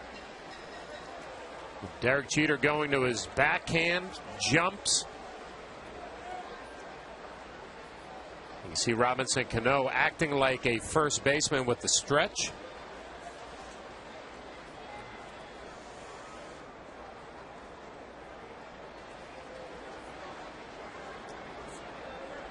The 1-0.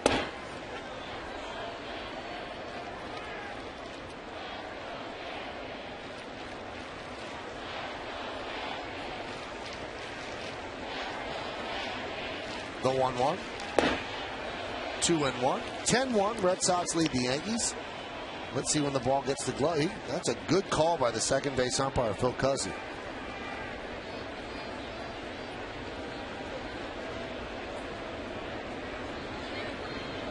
Now, John, honestly, naked eye, didn't you think he was safe? I did. I thought he was safe. Same as me. It's incredible. Same as I. The first time we've agreed on something all year.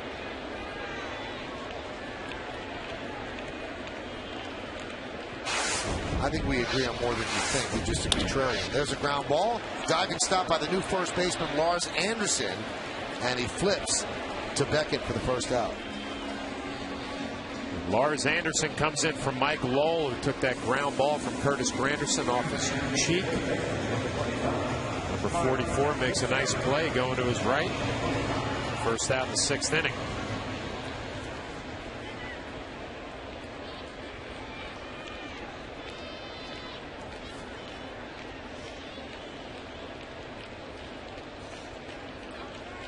Here's Teixeira.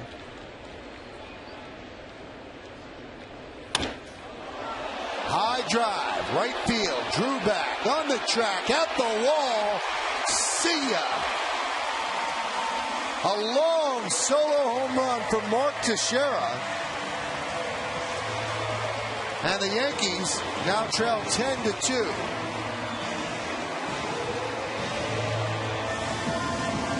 And that is his first home run since August 31st. Well, it might be a meaningless home run now in a 10-2 ball game, but good signs for the Yankees. Mark Teixeira, especially from the left side, has been struggling with those injuries.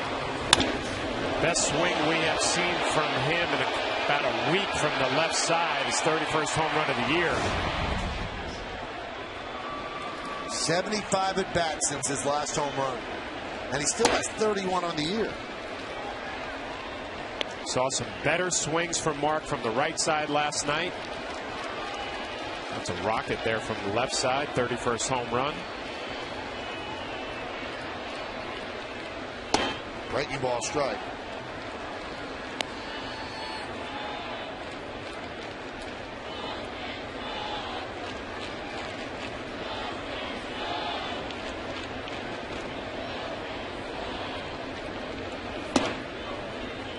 Count 2-1.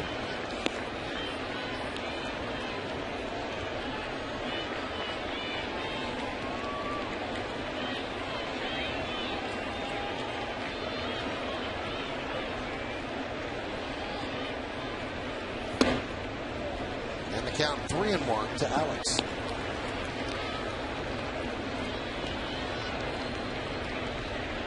Michael, you talked about CC Sabathia pitching to the scoreboard. We'll see if Josh Beckett does the same thing here. 3-1 count to Alex Rodriguez. 8-run lead. Does he come right at him? He does, and that one's drilled deep to left. There it goes. See ya. A long home run by Alex Rodriguez as the Yankees go back to back. And the Red Sox lead is 10-3.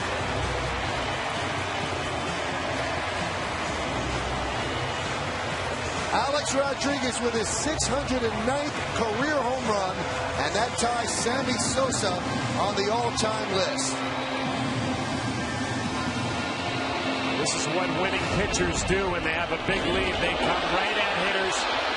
You force them to put the ball in play. Alex Rodriguez gets a fastball in the fastball count. Number 26. Long home run to left field. 8th time this year the Yankees have gone back-to-back. Cano takes a strike. Another look from the side. Good extension and drive off that back leg.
And the 1-2 to Cano.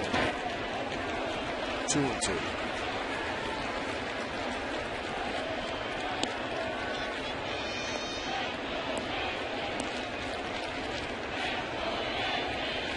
So Teixeira with his 31st home run, A-Rod with his 26th. Yankees need to get them going. They will be important in any postseason series. Teixeira coming into that at bat was 1 for his last 17. And a count now 3-2. Okay, so now they've had back-to-back home runs, John. If you're Beckett, are you just throwing the ball to Cano and say hit it? Is the lead big enough? Oh, on a 3-2 count, certainly, sure. I mean, even if you go back to back to back, you're okay. Yeah, that's fine. I mean, we talk about pitching to the scoreboard. You want to make sure that you make Robinson Cano put the ball in play. You know, you got, your 7-run lead still. The last thing you want to do is start pitching tentatively, pitch around people. Fastball away. Let's see what you can do to the big part of the ballpark. He walks him. He walked him. You know, we gave you the, Farrell's going to come out and talk. John Farrell, the pitching coach of the Red Sox, to Beckett, gives us time to tell you that we've been telling you about, well, the Rays should be able to beat the Mariners, and they're leading tonight. But the Rays are going to play the entire series without Evan Longoria. And here's why. This was in last night's game. He underhands the ball a second and starts a double play. But on that play, John, he pulled his quadriceps muscle. And so they are not going to play in the 3 games against Seattle. And when you look at the Rays lineup, that lineup needs Crawford and Longoria. It's not the same lineup without those 2 guys. No, we talked about it during the series. Carl Crawford and Evan Longoria in the middle of that lineup have to get the big hits. It's now 5-2 Tampa Bay over Seattle. Well, they're saying a couple of days he's going to miss. You can see going to his left. It looks like it grabs right there, decides to go underhand.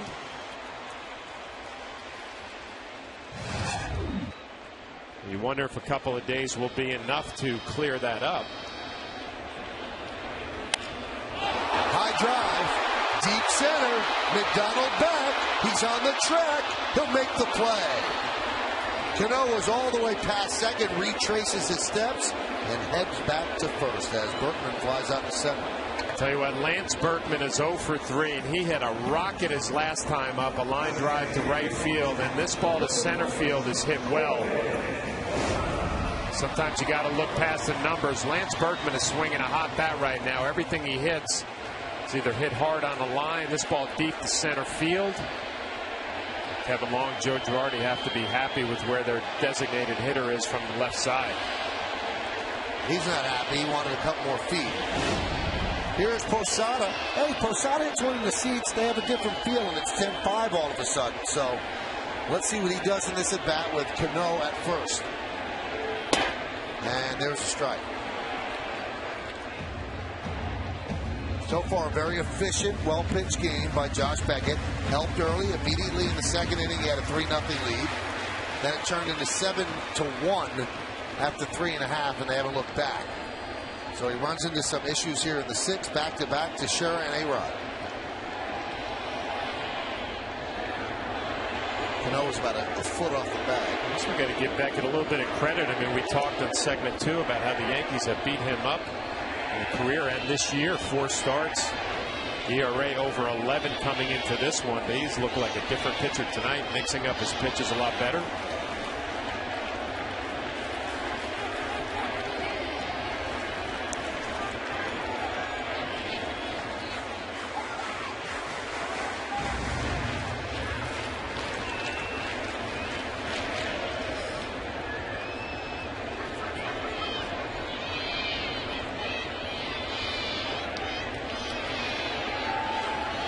The 0-1 grounded right back to Beckett.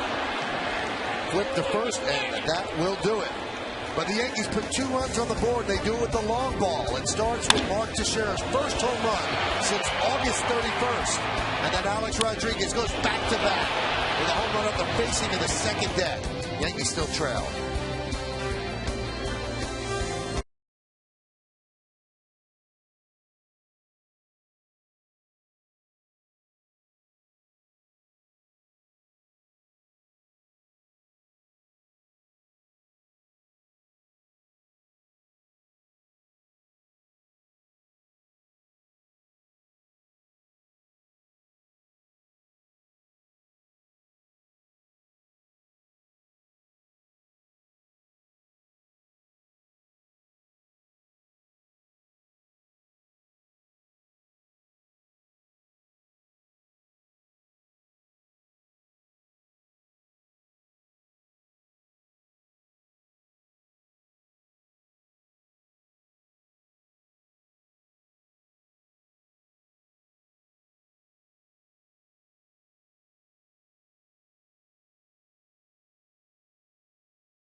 in our music and computer world, and by Ford, the official truck of the New York Yankees. Well, we go to the 7th here at the stadium. It's going to be Ortiz, Lars Anderson, and Jed Lowry, with the Red Sox up 10-3. 10-13-1 for the Red Sox, 3-6-1 for the Yankees. First game of this 3-game set. Yankees beat the Red Sox in 2 of these games, and they've clinched the playoff spot because the Yankees' magic number for a playoff spot, not the East, the playoff spot is just 3. Ortiz grounds one foul against Mitre. On the Verizon Wireless scoreboard, Boston leads 10-3. Red Sox with 3 in the second, 4 in the 4th, and 3 in the 5th. Yankees 1 in the 3rd and 2 in the 6th.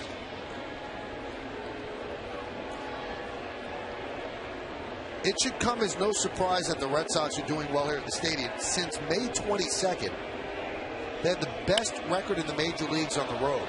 High fly ball to left field. Gardner is there. They are 32-24 on the road since then. Again, the best in the majors. Let's take a look at the Red Sox in-game box score.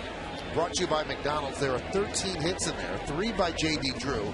2 by David Ortiz. Jed Lowry's had a big game. 3 for 3. A home run, 3 ribbies, and 3 runs scored. Bill Hall with a home run, a 3-run shot. And Darnell McDonald, a double, 2 ribbies, and a run.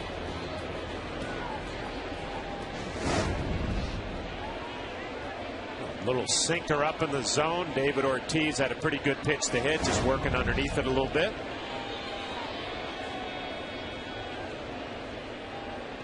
Here's Lars Anderson.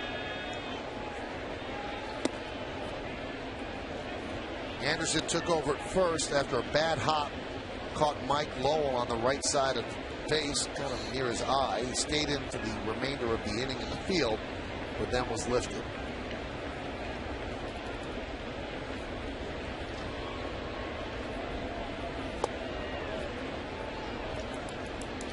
Played at AA, Portland, and AAA Pawtucket this year. Combined at 274, 15 homers, and 69 ribbies in those 2 levels. He was promoted to AAA on April 29th, and he hit 262 there with 10 homers and 53 ribbies in 113 games. And over the final 25 games with Pawtucket, he hit 330, and that will usually get you promoted. And that's why they brought him up when they expanded the rosters. Pawtucket, Rhode Island. AAA for the Red Sox. There's a strike. You played for the Paw Sox, didn't you? I played for the Pawtucket Red Sox for parts of 4 seasons, I believe. So you bought a home then? Could have ran for mayor there. I kind of made it up to AAA quickly and then just was back and forth, up and down. High pop-up. Way up there.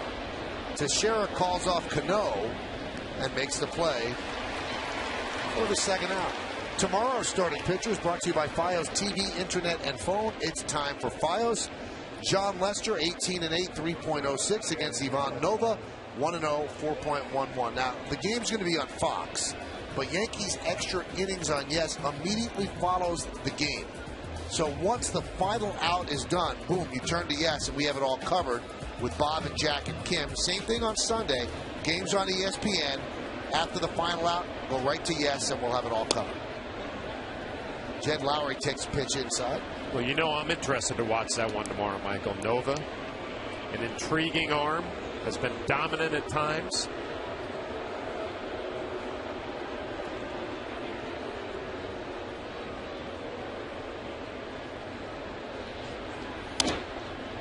Did my radio show today at a bar across the street from the stadium, and a guy walked up to me and said, I agree with Flaherty. Nova should even start a game of the playoffs. How did he say it? Just like that. Got right in my grill, too. I said, I think he's a good pitcher, but do you want a 23-year-old starting a big game of the playoffs or relieving in a big game? That's my question. There's a strike. Well, we've seen in the postseason before some kids come up and you don't know anything about them. The next thing you know, they're playing a big part in the postseason. dominant part, and I'm not saying that's going to happen with Nova, but he's shown us at times he can be overpowering at this level. Tough decision for the Yankees again. We've talked about it. They have a lot of them. I defer to you. I mean, you know your stuff. If you see something in this guy, then I'm right behind your campaign. Well, obviously the guy in the bar sees the same thing. I defer to him. And he was saying it emphatically, you were telling me. In my grill. Now, Beckett pitched in the 2003 World Series on short rest, and he was 23. I think Beckett was... He was a dominant pitcher the whole year. Foul ball. I don't know about dominant the whole year, but got hot at the right time. It's pretty darn good that Jack McKean decided to pitch him on short rest with a 3-2 lead. And his explanation was, I want to end it now. I don't want a Game 7 in Yankee Stadium. And unfortunately, I had a front row seat to watch that one, and it was a dominating performance. Was that 2-0? That sticks in my head. 2-0. I think so. 2-0 with the feeling we have no chance if this guy is still in the game. He's that good. Right from the beginning of the game all the way through. 2-2.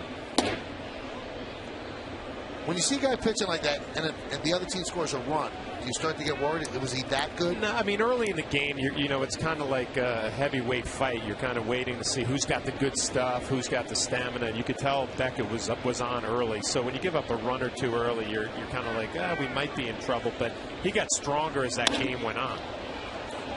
There's a base hit by Lowry. He is 4 for 4.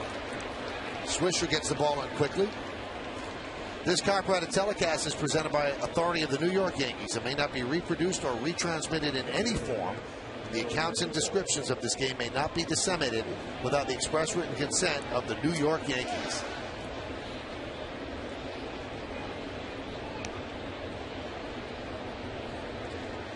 Jim Cott tells me a story about when he faced Sandy Koufax in the World Series. And Koufax pitched the first inning, and his teammates came up and said, "You better not give up a run." Go get him. Go get him.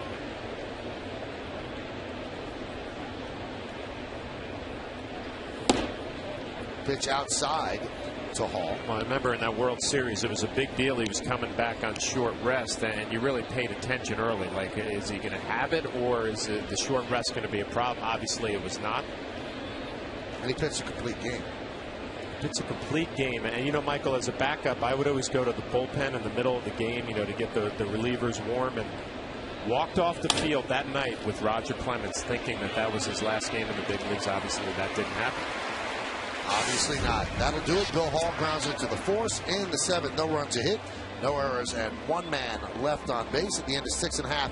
It's time for the seventh inning stretch. Boston leads 10-3, but we keep it right here at the stadium to honor America in the Bronx.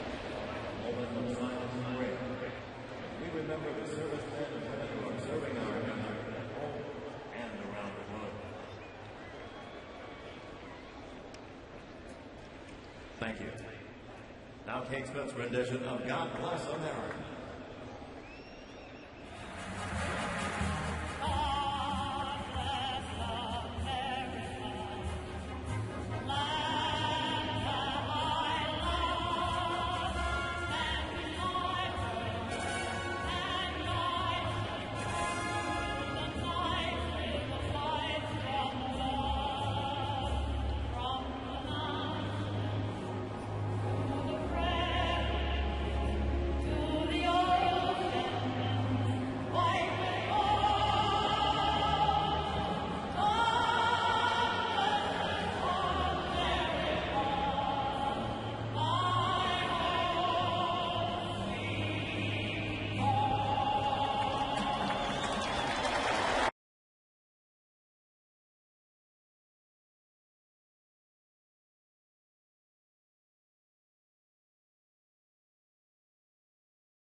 classic case of our boss out-kicking his coverage. Do you have a contract for next year? I do. I do. Granderson takes pitch low on the Verizon Wireless scoreboard. It's 10-3.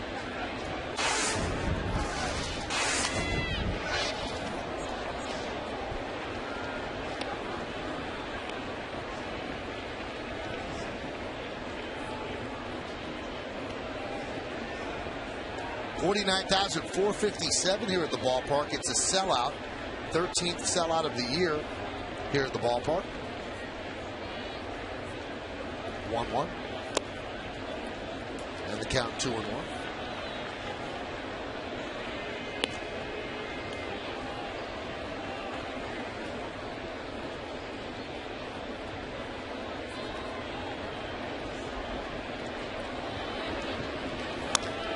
Ground and foul.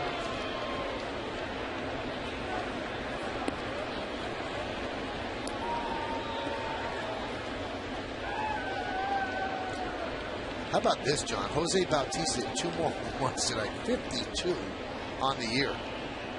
You know, I remember working a Blue Jay game last year. That one blown right by Granderson, 1 away. Bautista was like an extra guy, you know, would get maybe a start or two in a series. And I wrote down in my notes, because you know how prepared I am. Nice little extra guy. 52 home runs. That's why I'm up here with you and not in the scouting department for Billy Epler with the Yankees. You know what? He would have been a great extra guy. You were right. This goes to show you make a little adjustment mechanically, got ready a little bit earlier, unlocked a lot of power. You know, Johnny has the largest single season increase in the history of baseball in home runs from 13 to 52. There's a ground ball to short. Lowry just gets the hustling of Brett Gardner for the second out. Now let's check out the Yankees in-game box score, brought to you by McDonald's. Yankees have just 6 hits in there. One by Jeter, who extended his hitting streak to 13 straight. Teixeira, a home run. A-Rod, a home run by Granderson. He has 2 hits, and Brett Gardner 1. Michael, getting back to Bautista for a second. I mean, at the beginning of the year, I remember he was hitting these home runs, and it was almost like, wow, gotten off to a good start. At the end of the year, now when you see him, he's got that classic slugger swagger when he walks up to the plate. If you throw one inside, he'll give you a glare back to the pitcher. I mean, confidence going along with the mechanical change. 52 home runs later. Now, because he hit 50 and he hit 13 last year and really has never done much in his career, there have been suspicions of performance-enhancing drugs. And Cito Gaston, his manager, got really angry. He said, this guy works harder than anybody I've ever had. There should be those suspicions. And Bautista, I thought, handled it great. He said, of course you're going to be suspicious. I understand that. He goes, but, you know, they found something different in my swing. He said, we've been testing for 6 years. He said, I pass all the tests. He said, this is done clean. It's just a shame that all the years of the whispers, it calls everybody into question when they have a season like this. It does, and you know, I give him credit for at least acknowledging that. I mean, you go from 13 to 52. There are definitely going to be some suspicions.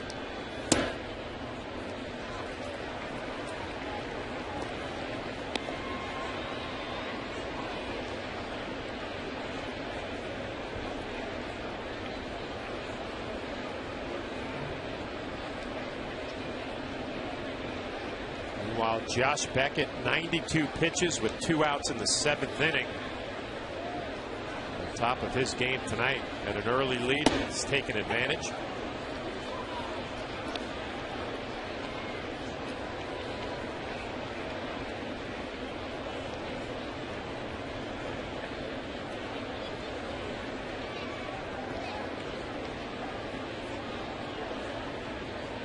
And the 3-1 to Jeter. Inside, so Jeter works it well.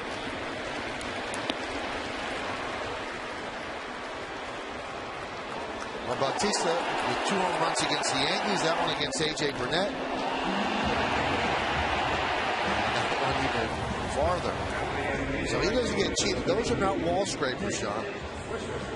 No, and again, we talk about it all the time. A fastball hitter and a fastball count. He has not missed them this year. Yankees will get a good look again Monday, heading to Toronto.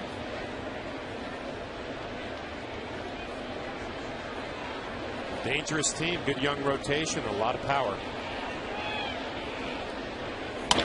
Nick Swisher hits one deep to right. There it goes. See ya. A 2-run home run. It's 10-5 Red Sox. The Yankees with their 4th home run of the night.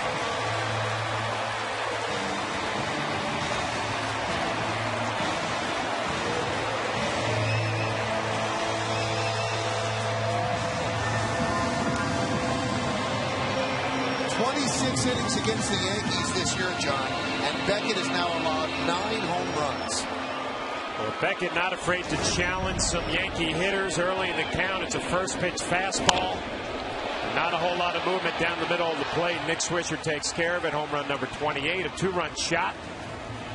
Things getting interesting here in the 7th inning. Well, they're going to take the ball from Josh Beckett. Terry Francona says, "Thank you, Beckett." Is hoping he picks up his victory to go to 6-5, but now it's up to the bullpen to try to close this out. They have to get the final 7 outs. That's the final pitch that Beckett threw. A long 2-run home run into the night.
Stadium Suite. Joining the excitement as the Yankees continue their quest for a 28th World Championship.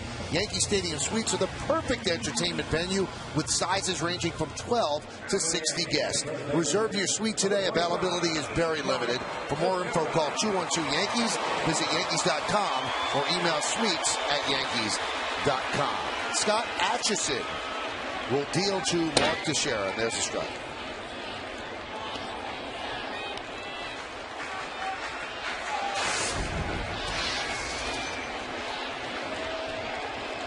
Atchison spent the last 2 years in Japan with the Hanshin Tigers. And he takes over a game. The Red Sox lead 10-5.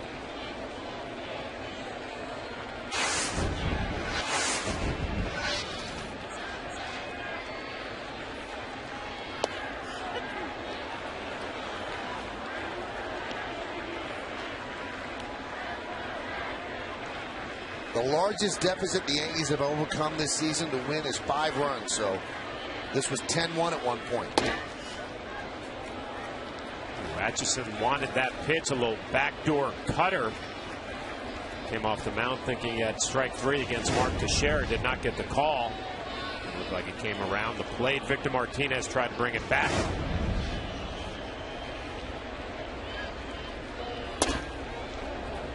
Count 3-2. Those are the numbers on Beckett. 6 2/3, 7 hits, 5 runs, 2 walks, 5 strikeouts, 4 home runs, and 95 pitches. Foul back. What about you, Michael? I was impressed with Beckett tonight. I think he's done a nice job with the decrease in velocity, adding a little cutter. Split finger has always been a good pitch, and throwing that curveball for strikes. Now you look at the 4 home runs, you don't like that. But again, pitching to the scoreboard, challenging some hitters. Some of those challenges ended up in home runs. Fouled away. 6th inning, Mark Teixeira hitting from the left side, and this is a good sign for him and for the New York Yankees. Right hand has been a problem. Looked pretty good on that swing. See if he gets hot here at the end of September.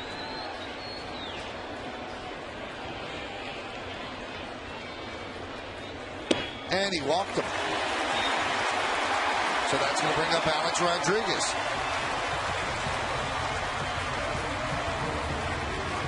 That's the last thing you want if you're the Red Sox. Some free passes, bring up some hitters who obviously have some big time power. One of those guys, Alex Rodriguez, in the 6th inning. Fastball, and the fastball count goes a long way to left field.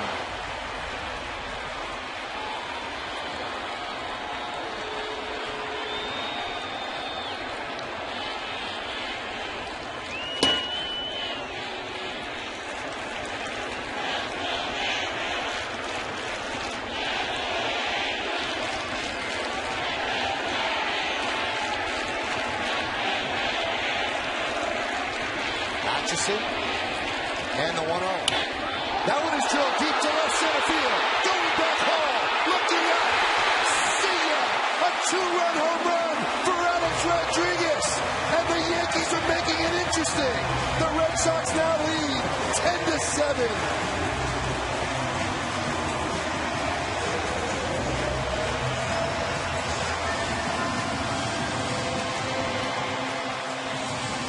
You see Alex Rodriguez trying to get his teammates fired up. Now you start believing.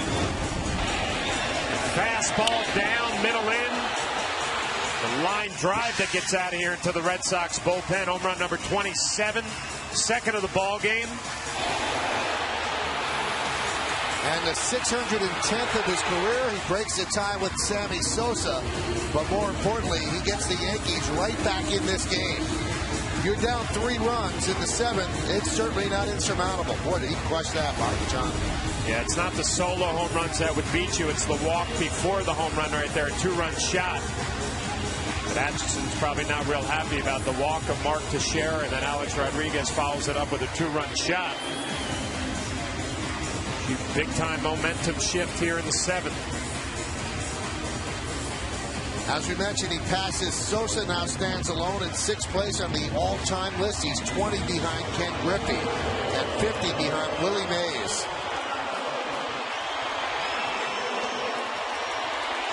Alex has a chance to get that 30 mark again. He's at 27. Here's Cano. Strike. You know, Michael, one of the greatest teammates I had, Tony Clark, played for the Yankees. He had an expression, just keep the line moving. You got the momentum going right here. You don't have to hit a home run. Just keep the line moving. Find a way to get on base.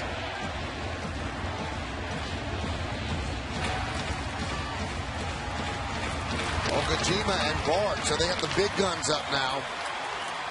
As this now becomes a little bit of a nail-biter. Alex Rodriguez with 2 home runs tonight. And it's the 58th time in his career he's had a multi-home run game. The 0-2. Grounded softly to second. Scudero to Lars Anderson. And that'll do it. But the Yankees get 4 more runs. A Nick Swisher 2-run home run. And Alex Rodriguez 2-run home run. They knock Beckett out of the game. And this one gives the Yankees some hope as they now trail 10-7.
We're both online at YesNetwork.com.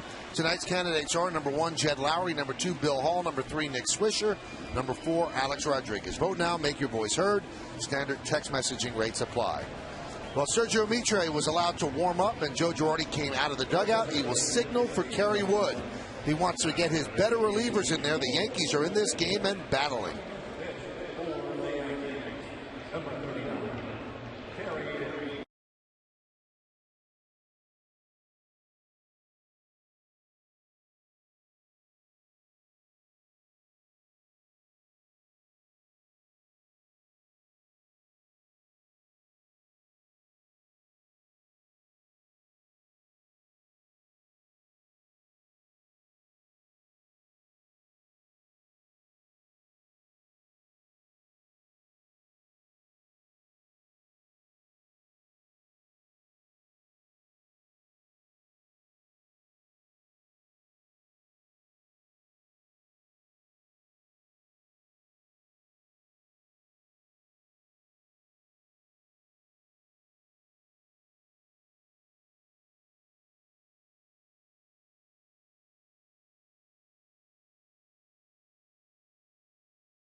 Gear including official caps, t-shirts, jerseys, collectibles, and more.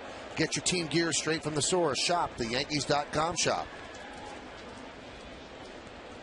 So Kerry Wood comes on to pitch the 8th inning for the Yankees. He's the 4th Yankee pitcher, Andy Pettitte, Jonathan Amoladeo, Sergio Mitre, who kind of restored order to the proceedings. 2 scoreless innings, and now Kerry Wood. You see his numbers, the first pitch inside. Wood has not pitched since the 20th of September. Red Sox lead 10-7. Yankees scoring 4 runs in that 7th inning. Kerry Wood on to keep the score right here if he can. Drive deep to right, going back, Swisher, and he makes the play on the track to retire Darnell McDonald. Wood has been scoreless over his last 19 appearances. Can't say enough about Kerry Wood and the job that he has done. As you see Nick Swisher get turned around. He covers to make the play on the track. Nice acquisition by Brian Cashman and his staff. Take it a step further. Nice job by the scouting department. Kerry Wood spent a lot of time on the disabled list, and they still went ahead and made this trade, and it's worked out for the Yankees. Here's Scudero. Big 2-run single in the 4th. And there's a strike from Wood, 94 miles an hour.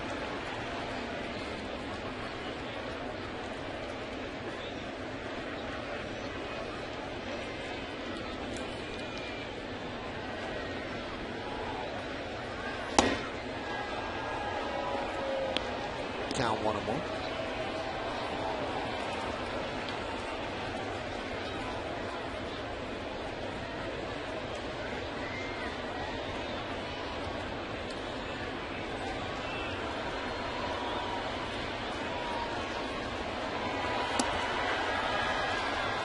Count 2-1.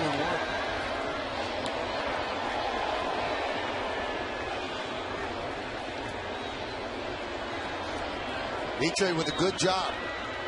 Threw up 2 zeros, allowed the Yankees to get back in this game. Go from 10-1 to 10-7 in a blink. That cutter's a good pitch for him. You know what? It's a good pitch to righties, but I think more importantly, Joe Girardi has some confidence in Kerry Wood against lefties because of this cutter. Can run in on their hands and away from a righty.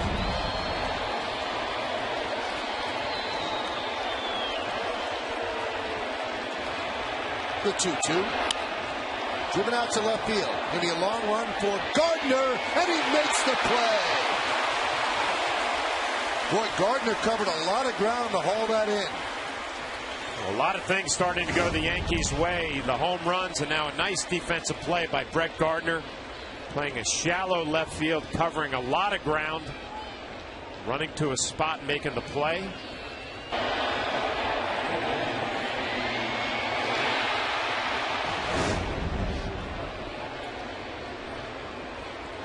And here's J.D. Drew with 3 hits. And a strike from Wood. Well, Michael, I think you said it best how Sergio Mitre kind of restored order in this ball game. Give the Yankees a little chance to score some runs.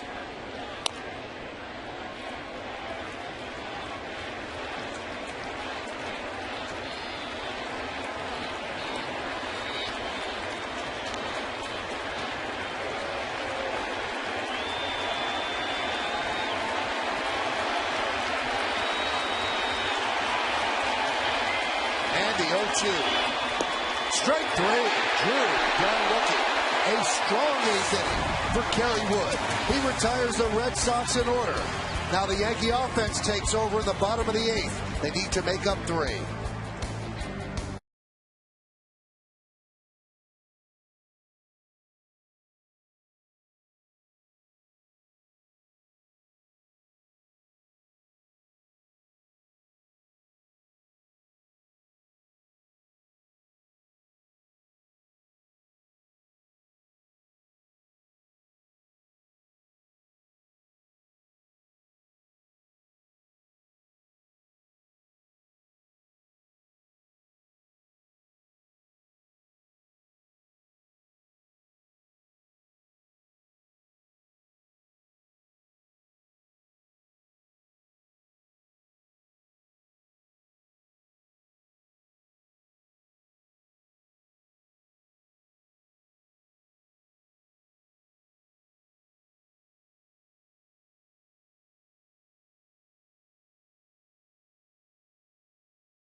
Looks at the Jets and Giants Week 3 matchups, plus your phone calls and all the latest news from around the NFL. It all starts Sunday morning at 9 o'clock, only on Yes. Well, we go to the bottom of the 8th inning. Daniel Bard, the hard-throwing youngster, will come on. He's the setup guy for Papelbon. Look at the numbers. 70 strikeouts in 70 1/3. And he's got 69 base runners in 70 1/3, which is outstanding. 1.79 ERA. He throws upwards of about 100 miles an hour at times. Yeah, and then the slider to go with it, too. A hard power slider, tough matchup.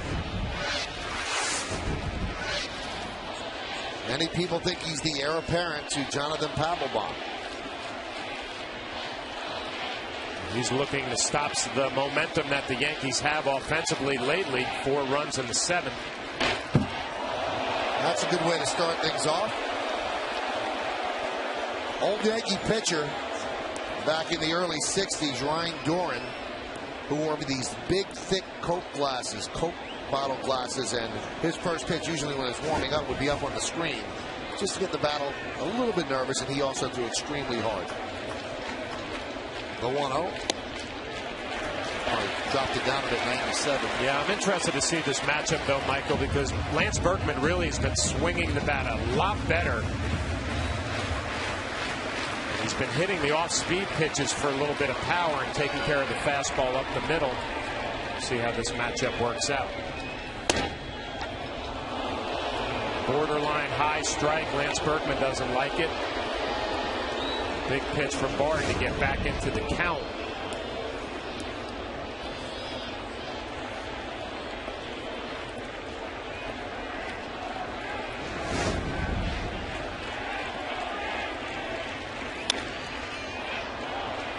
Count now 2-2.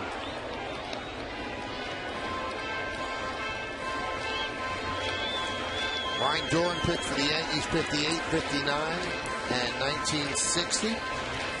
61 as well before he was traded to the Dodgers. Look up his stats. That was a big-time, hard-throwing closer. The 2-2. Popped up. Left side. Beltre giving chase. Did he make the play? Yes, he did. A great play by Beltre. What a year this guy is having.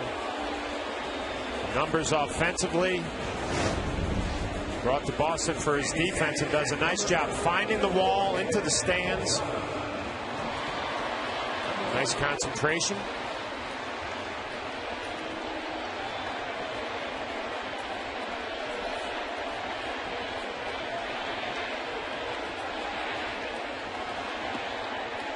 Bard likes it.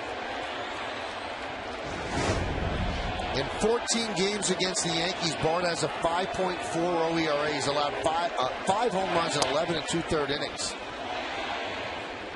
He's feeling it tonight, though. 98 miles an hour. Electric fastball.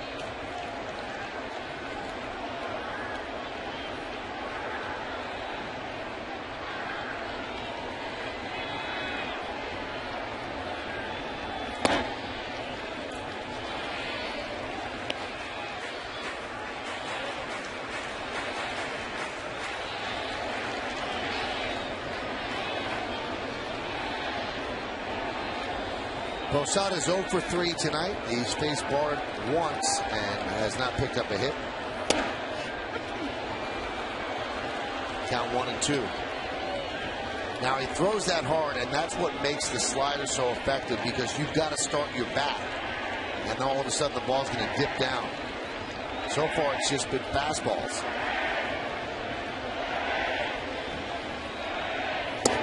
And that time he went with the slider. He's so tough when he does that, as Posada swings and misses. You called it, Michael. 3 fastballs in a row, and then look at the slider, and more importantly, location. Down and in. Tight break. Jorge Posada swings right over the top.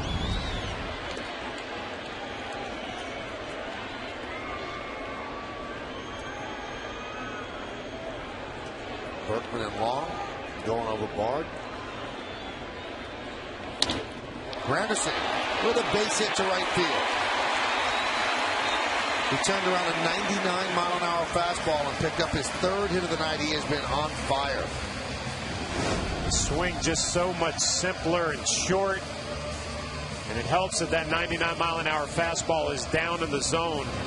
There's no way you can catch up to it if it's up. Curtis Granderson, nice pitch selection. A nice compact short swing. 3rd hit of the night. Here's Brett Gardner. Last time the Yankees overcame a 9-run deficit to win a game was in 2006.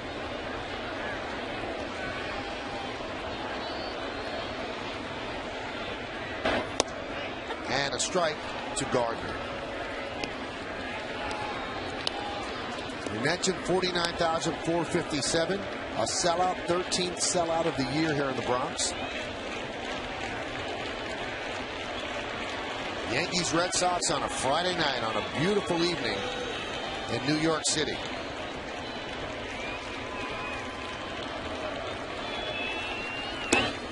We always talk about the last couple of weeks, autumnal feel. Not today. It feels like summer.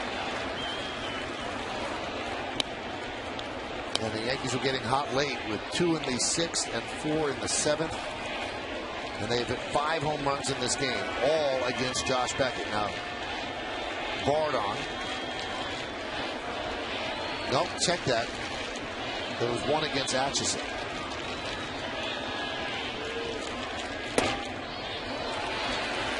Good take right there from Brett Gardner. You cannot try to handle that fastball up in the zone. Set your sights down. A lot easier to drop the bat head.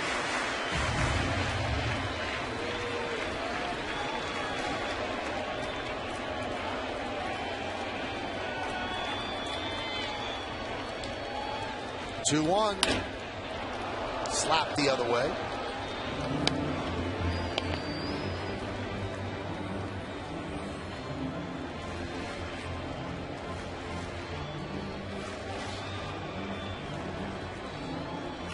Granderson with a home run in the third. Then in the sixth inning, back-to-back home runs, solo shots to Sharon A-Rod. Then a two-run shot by Swisher in the seventh, a two-run shot by A-Rod also in the seventh. That's how the Yankees have their 7 runs. Papelbon getting ready. 2-2. Grounded towards second. And they just get Gardner for the final out. Anderson took his time getting back to first, and Gardner almost beat it out. No runs to hit, no errors, and 1 left. We're going to go to the 9th inning with the Yankees down by 3.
Rodriguez in the bottom of the 6th inning, home run number 26, a deep shot from left field. He followed it up in the bottom of the 7th, a 2-run shot, his 27th. Those are your drives of the game. Victor Martinez leads off against Kerry Wood in for his 2nd inning of work, and the pitch is inside and a little up. Count 1-0.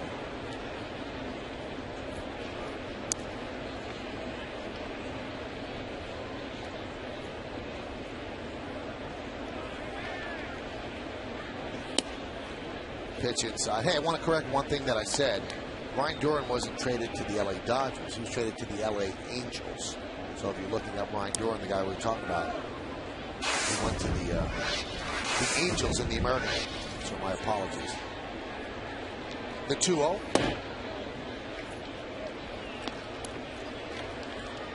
And he went the expansion draft to the Angels. The Angels became a franchise, and they selected him.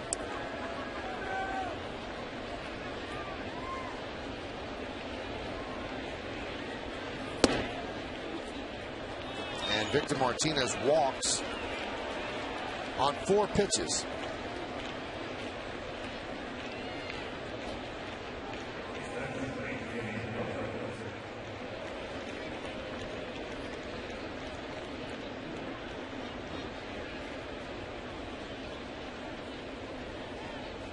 Boone Logan gets up in the Yankee bullpen, and here is Adrian Beltre. Beltre 0 for 4. And a strike.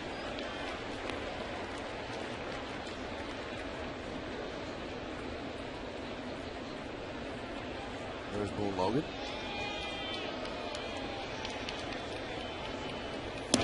So this game kind of just moping along for a while has now become a little bit of a nail biter, where the Yankees are using their top flight people, not taking anybody out of the game, and the Red Sox are going to the class of their bullpen, Bard and then Papelbon. They didn't think they'd have to do that when it was 10-1.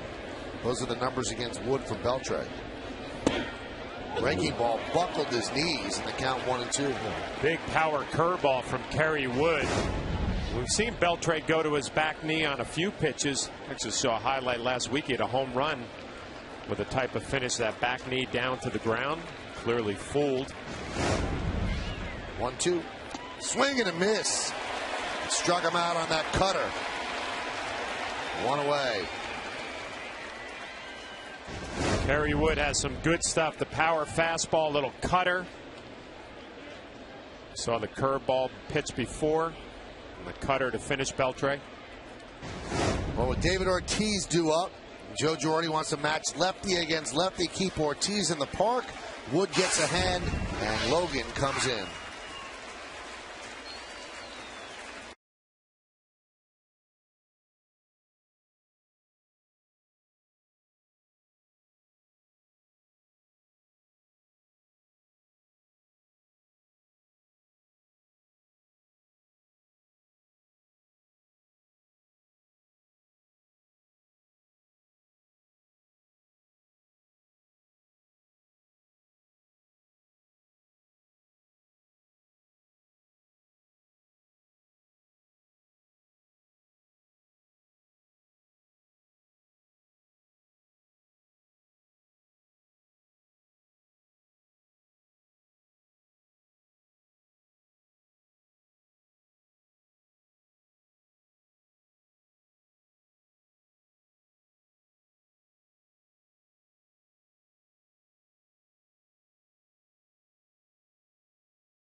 Visit Kia.com. By Capital One Bank, what's in your wallet? And by Avis, the official rental car company of the New York Yankees.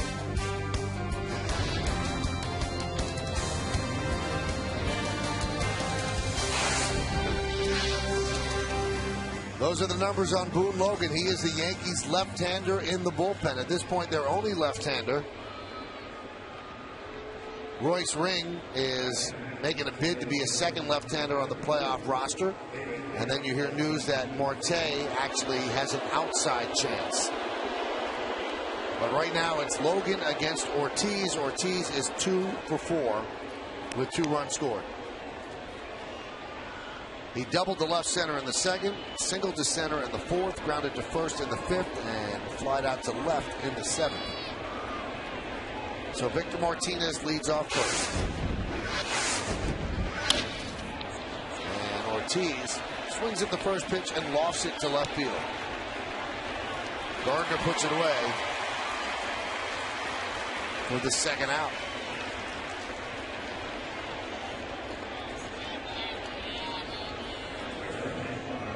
It was easy enough for Boone Logan. 1 pitch, 1 out against Ortiz. Now they're staying with the lefty swinging Lars Anderson. On the bench, the Red Sox have Cash and Navarro. Those are 2 righties. And switch hitters, Varitek, Saltalamacchia, and Nova. Daniel Nova. Sure, they're thinking about defense here with Anderson staying in the game, getting at bat, and still play first base.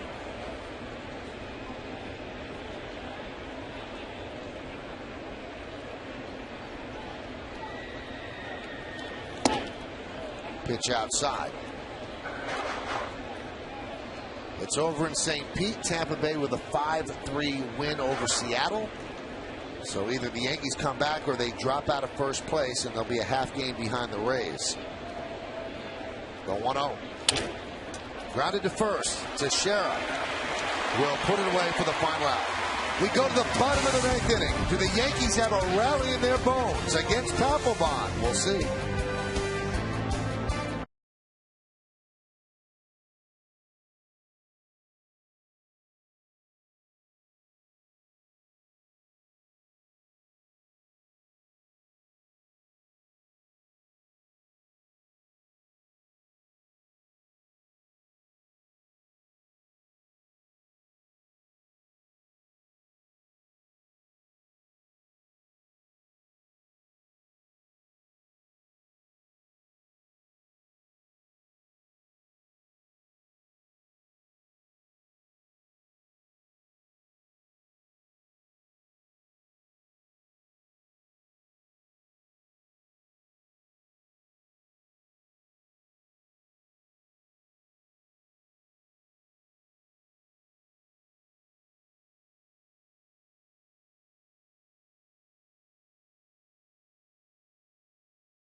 Bob Lorenz, Jack Curry, and Kimberly Jones break down all the action from this first game with the Red Sox.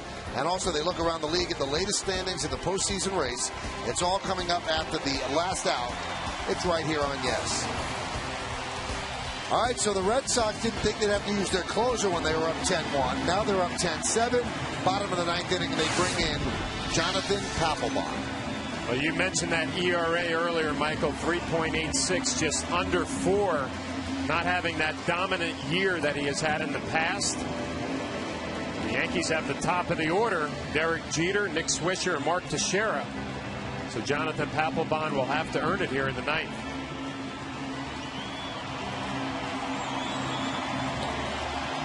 It'll be the top of the order for the Yankees. Jeter, Swisher, and Teixeira.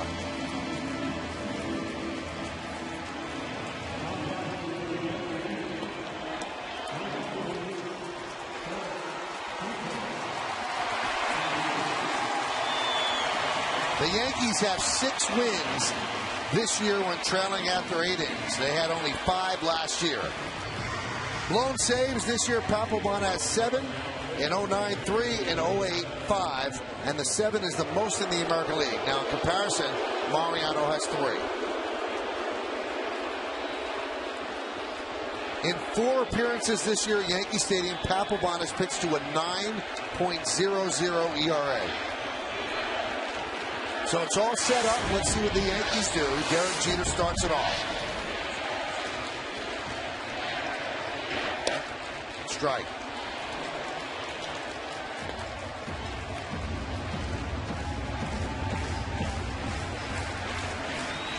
Jeter extended his hitting streak to 13 straight with a single in the 3rd inning. He walked and scored in the 7th. Jeter, not great numbers against Papelbon, 214.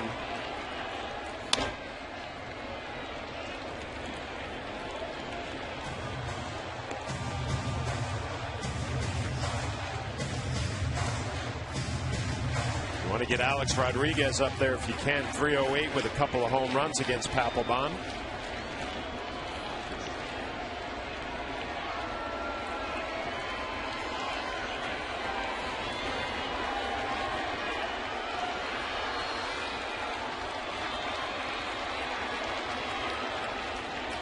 The 0-2. He swings and misses through a fastball one away. Came right at Derek Jeter, got ahead 0-2, and then rides a fastball up and in. Derek expands the strike zone.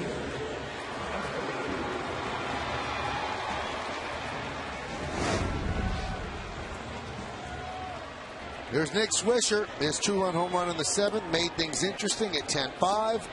And then Alex Rodriguez's 2-run home run later in the inning made it even more interesting, made it 10-7. So Swisher is 1 for 4. 28 home runs, 88 runs batted in. All-star season for him.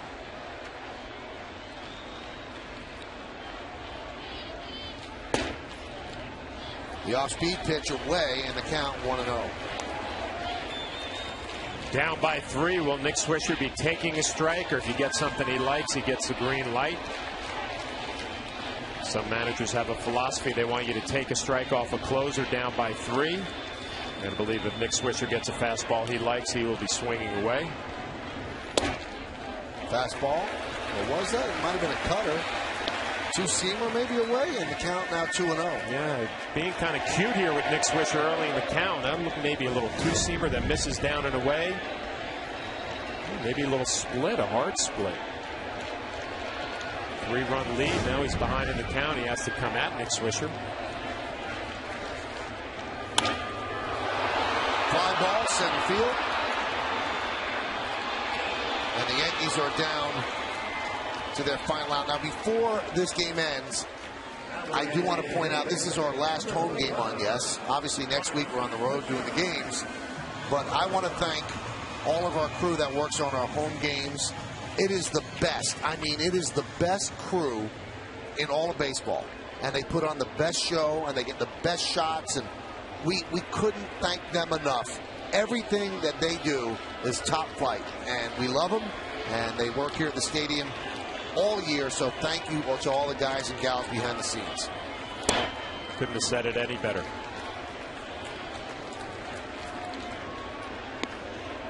Count 1-0 to Teixeira.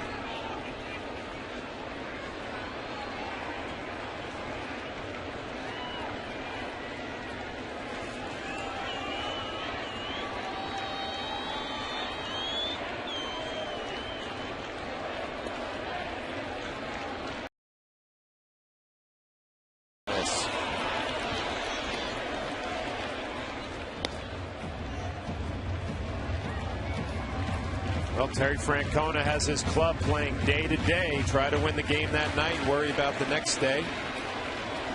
Off to a big start in this ball game, and things have gotten interesting here at the end. Red Sox still believe. The 1-1. Driven deep to right field. Going back, Drew on the track, looking up. See ya! The Yankees are still alive. Second home run of the night for Teixeira. And the Yankees trail 10-8.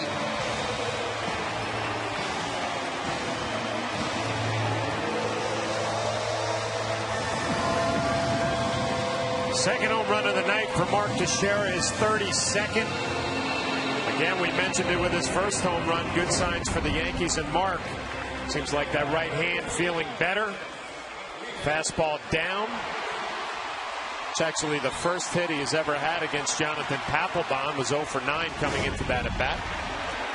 Here's Alex Rodriguez, 2 home runs so far tonight. His last 2 at bats.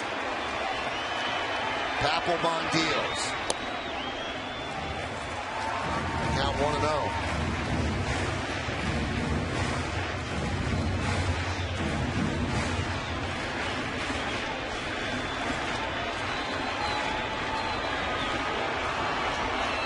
Yankees down by 2. 2 outs, bottom of the 9th. The 1-0 to A-Rod. 1-1. Alex has a 3 home run game already this year.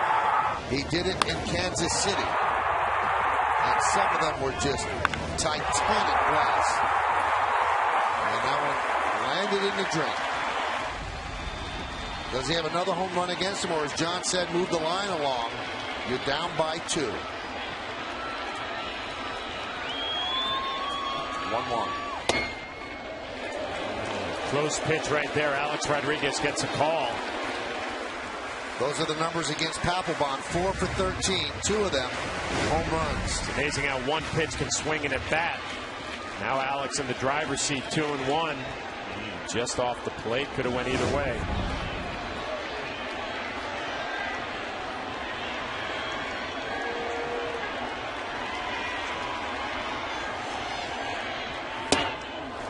to a fastball by him to count 2-2. Yankees down to their final strike.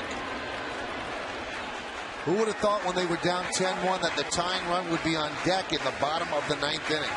If A-Rod gets on, Cano is the tying run.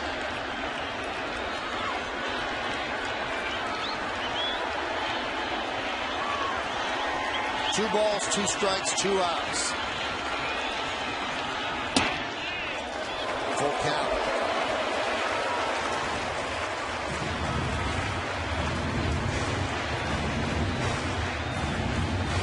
Sure, Alex Rodriguez thinking Papelbon's going to come right at me with a fastball, 3-2, a 2-run lead. He throws a split finger and a good one. He's probably going to get a swing and a miss. Those are the numbers against the Yankees. Not pretty. Yankees are trying to make them even uglier.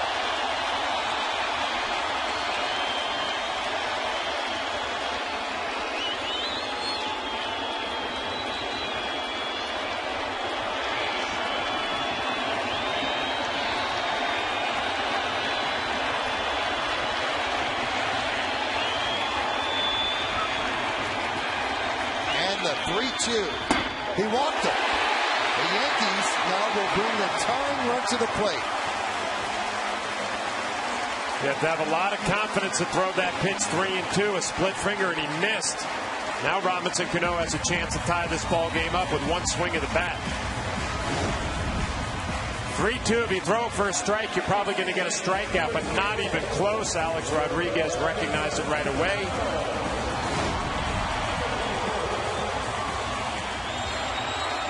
Cano 0 for 3 tonight with a walk. 4 for 15 against Papelbon. Does not have a home run. He's got 28 home runs on the year. They are not holding on A-Rod. He can take off for second and move into scoring position. There he goes. Grounded foul. Teixeira's home run, the Yankees' 6th tonight, and that is a season high.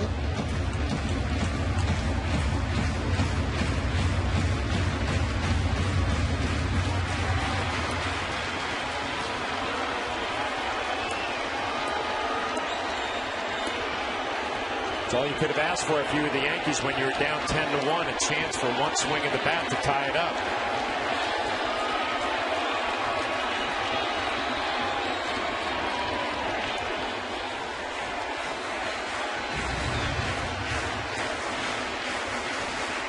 A-Rod and Teixeira have been teammates here with the Yankees for 2 years and a couple of years with Texas. Never before have they each had 2 home runs in the same game.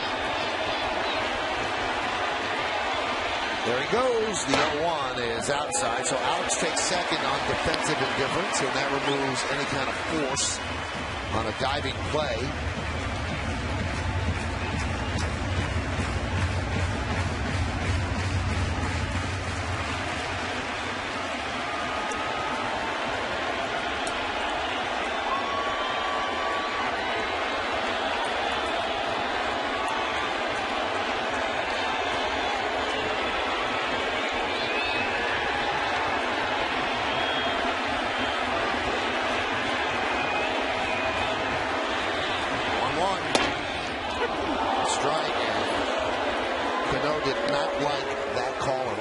Again, a borderline pitch could go either way. Jerry Crawford, the home plate umpire, gives it to Papelbon. Fastball. Ends up off the plate. Victor Martinez brings it back, and Robinson Cano can't believe it.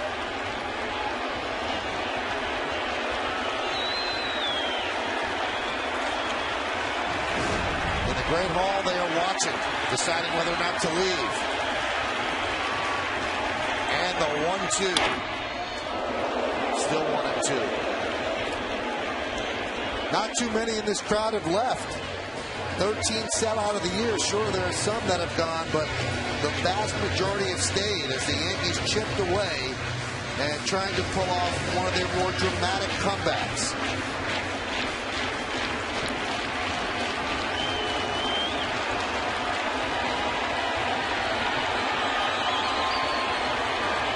Berkman is on deck, but right now it's Cano in the batter's box. A-Rod is at second.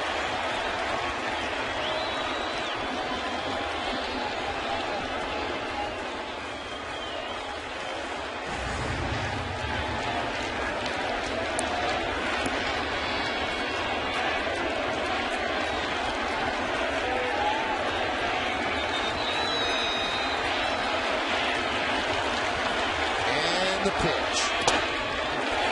2-2.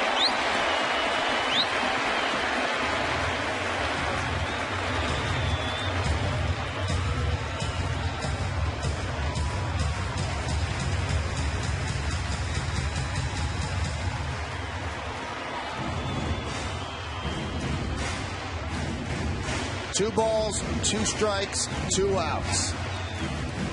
Too much tension as Martinez and Papelbon have a long conference in front of the pitcher's mound.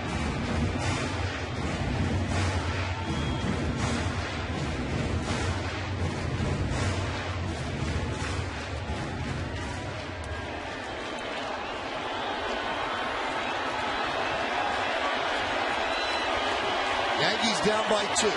2 outs, 2-2 count. Red Sox closer leans in. And the pitch to Cano. Swung on and missed. And the Yankee comeback falls short. In the 9th inning, the Yankees 1 run on 1 hit, no errors, and 1 man left on base. And you got to stick around for the postgame show to find out who's tonight's Chevy player of the game. We'll take a look at this last pitch to Robinson Cano. A good split finger down in the zone. Robinson Cano helps Papelbon out. Hunting a fastball, didn't get it. The Red Sox come out of here with a victory. Well, Papelbon didn't feel good about the victory. He didn't go through all of his celebrations on the mound. He's had a rough season, so he'll take the save. Valiant effort by the Yankees, but they fall short. They lose 10-8. We'll be back.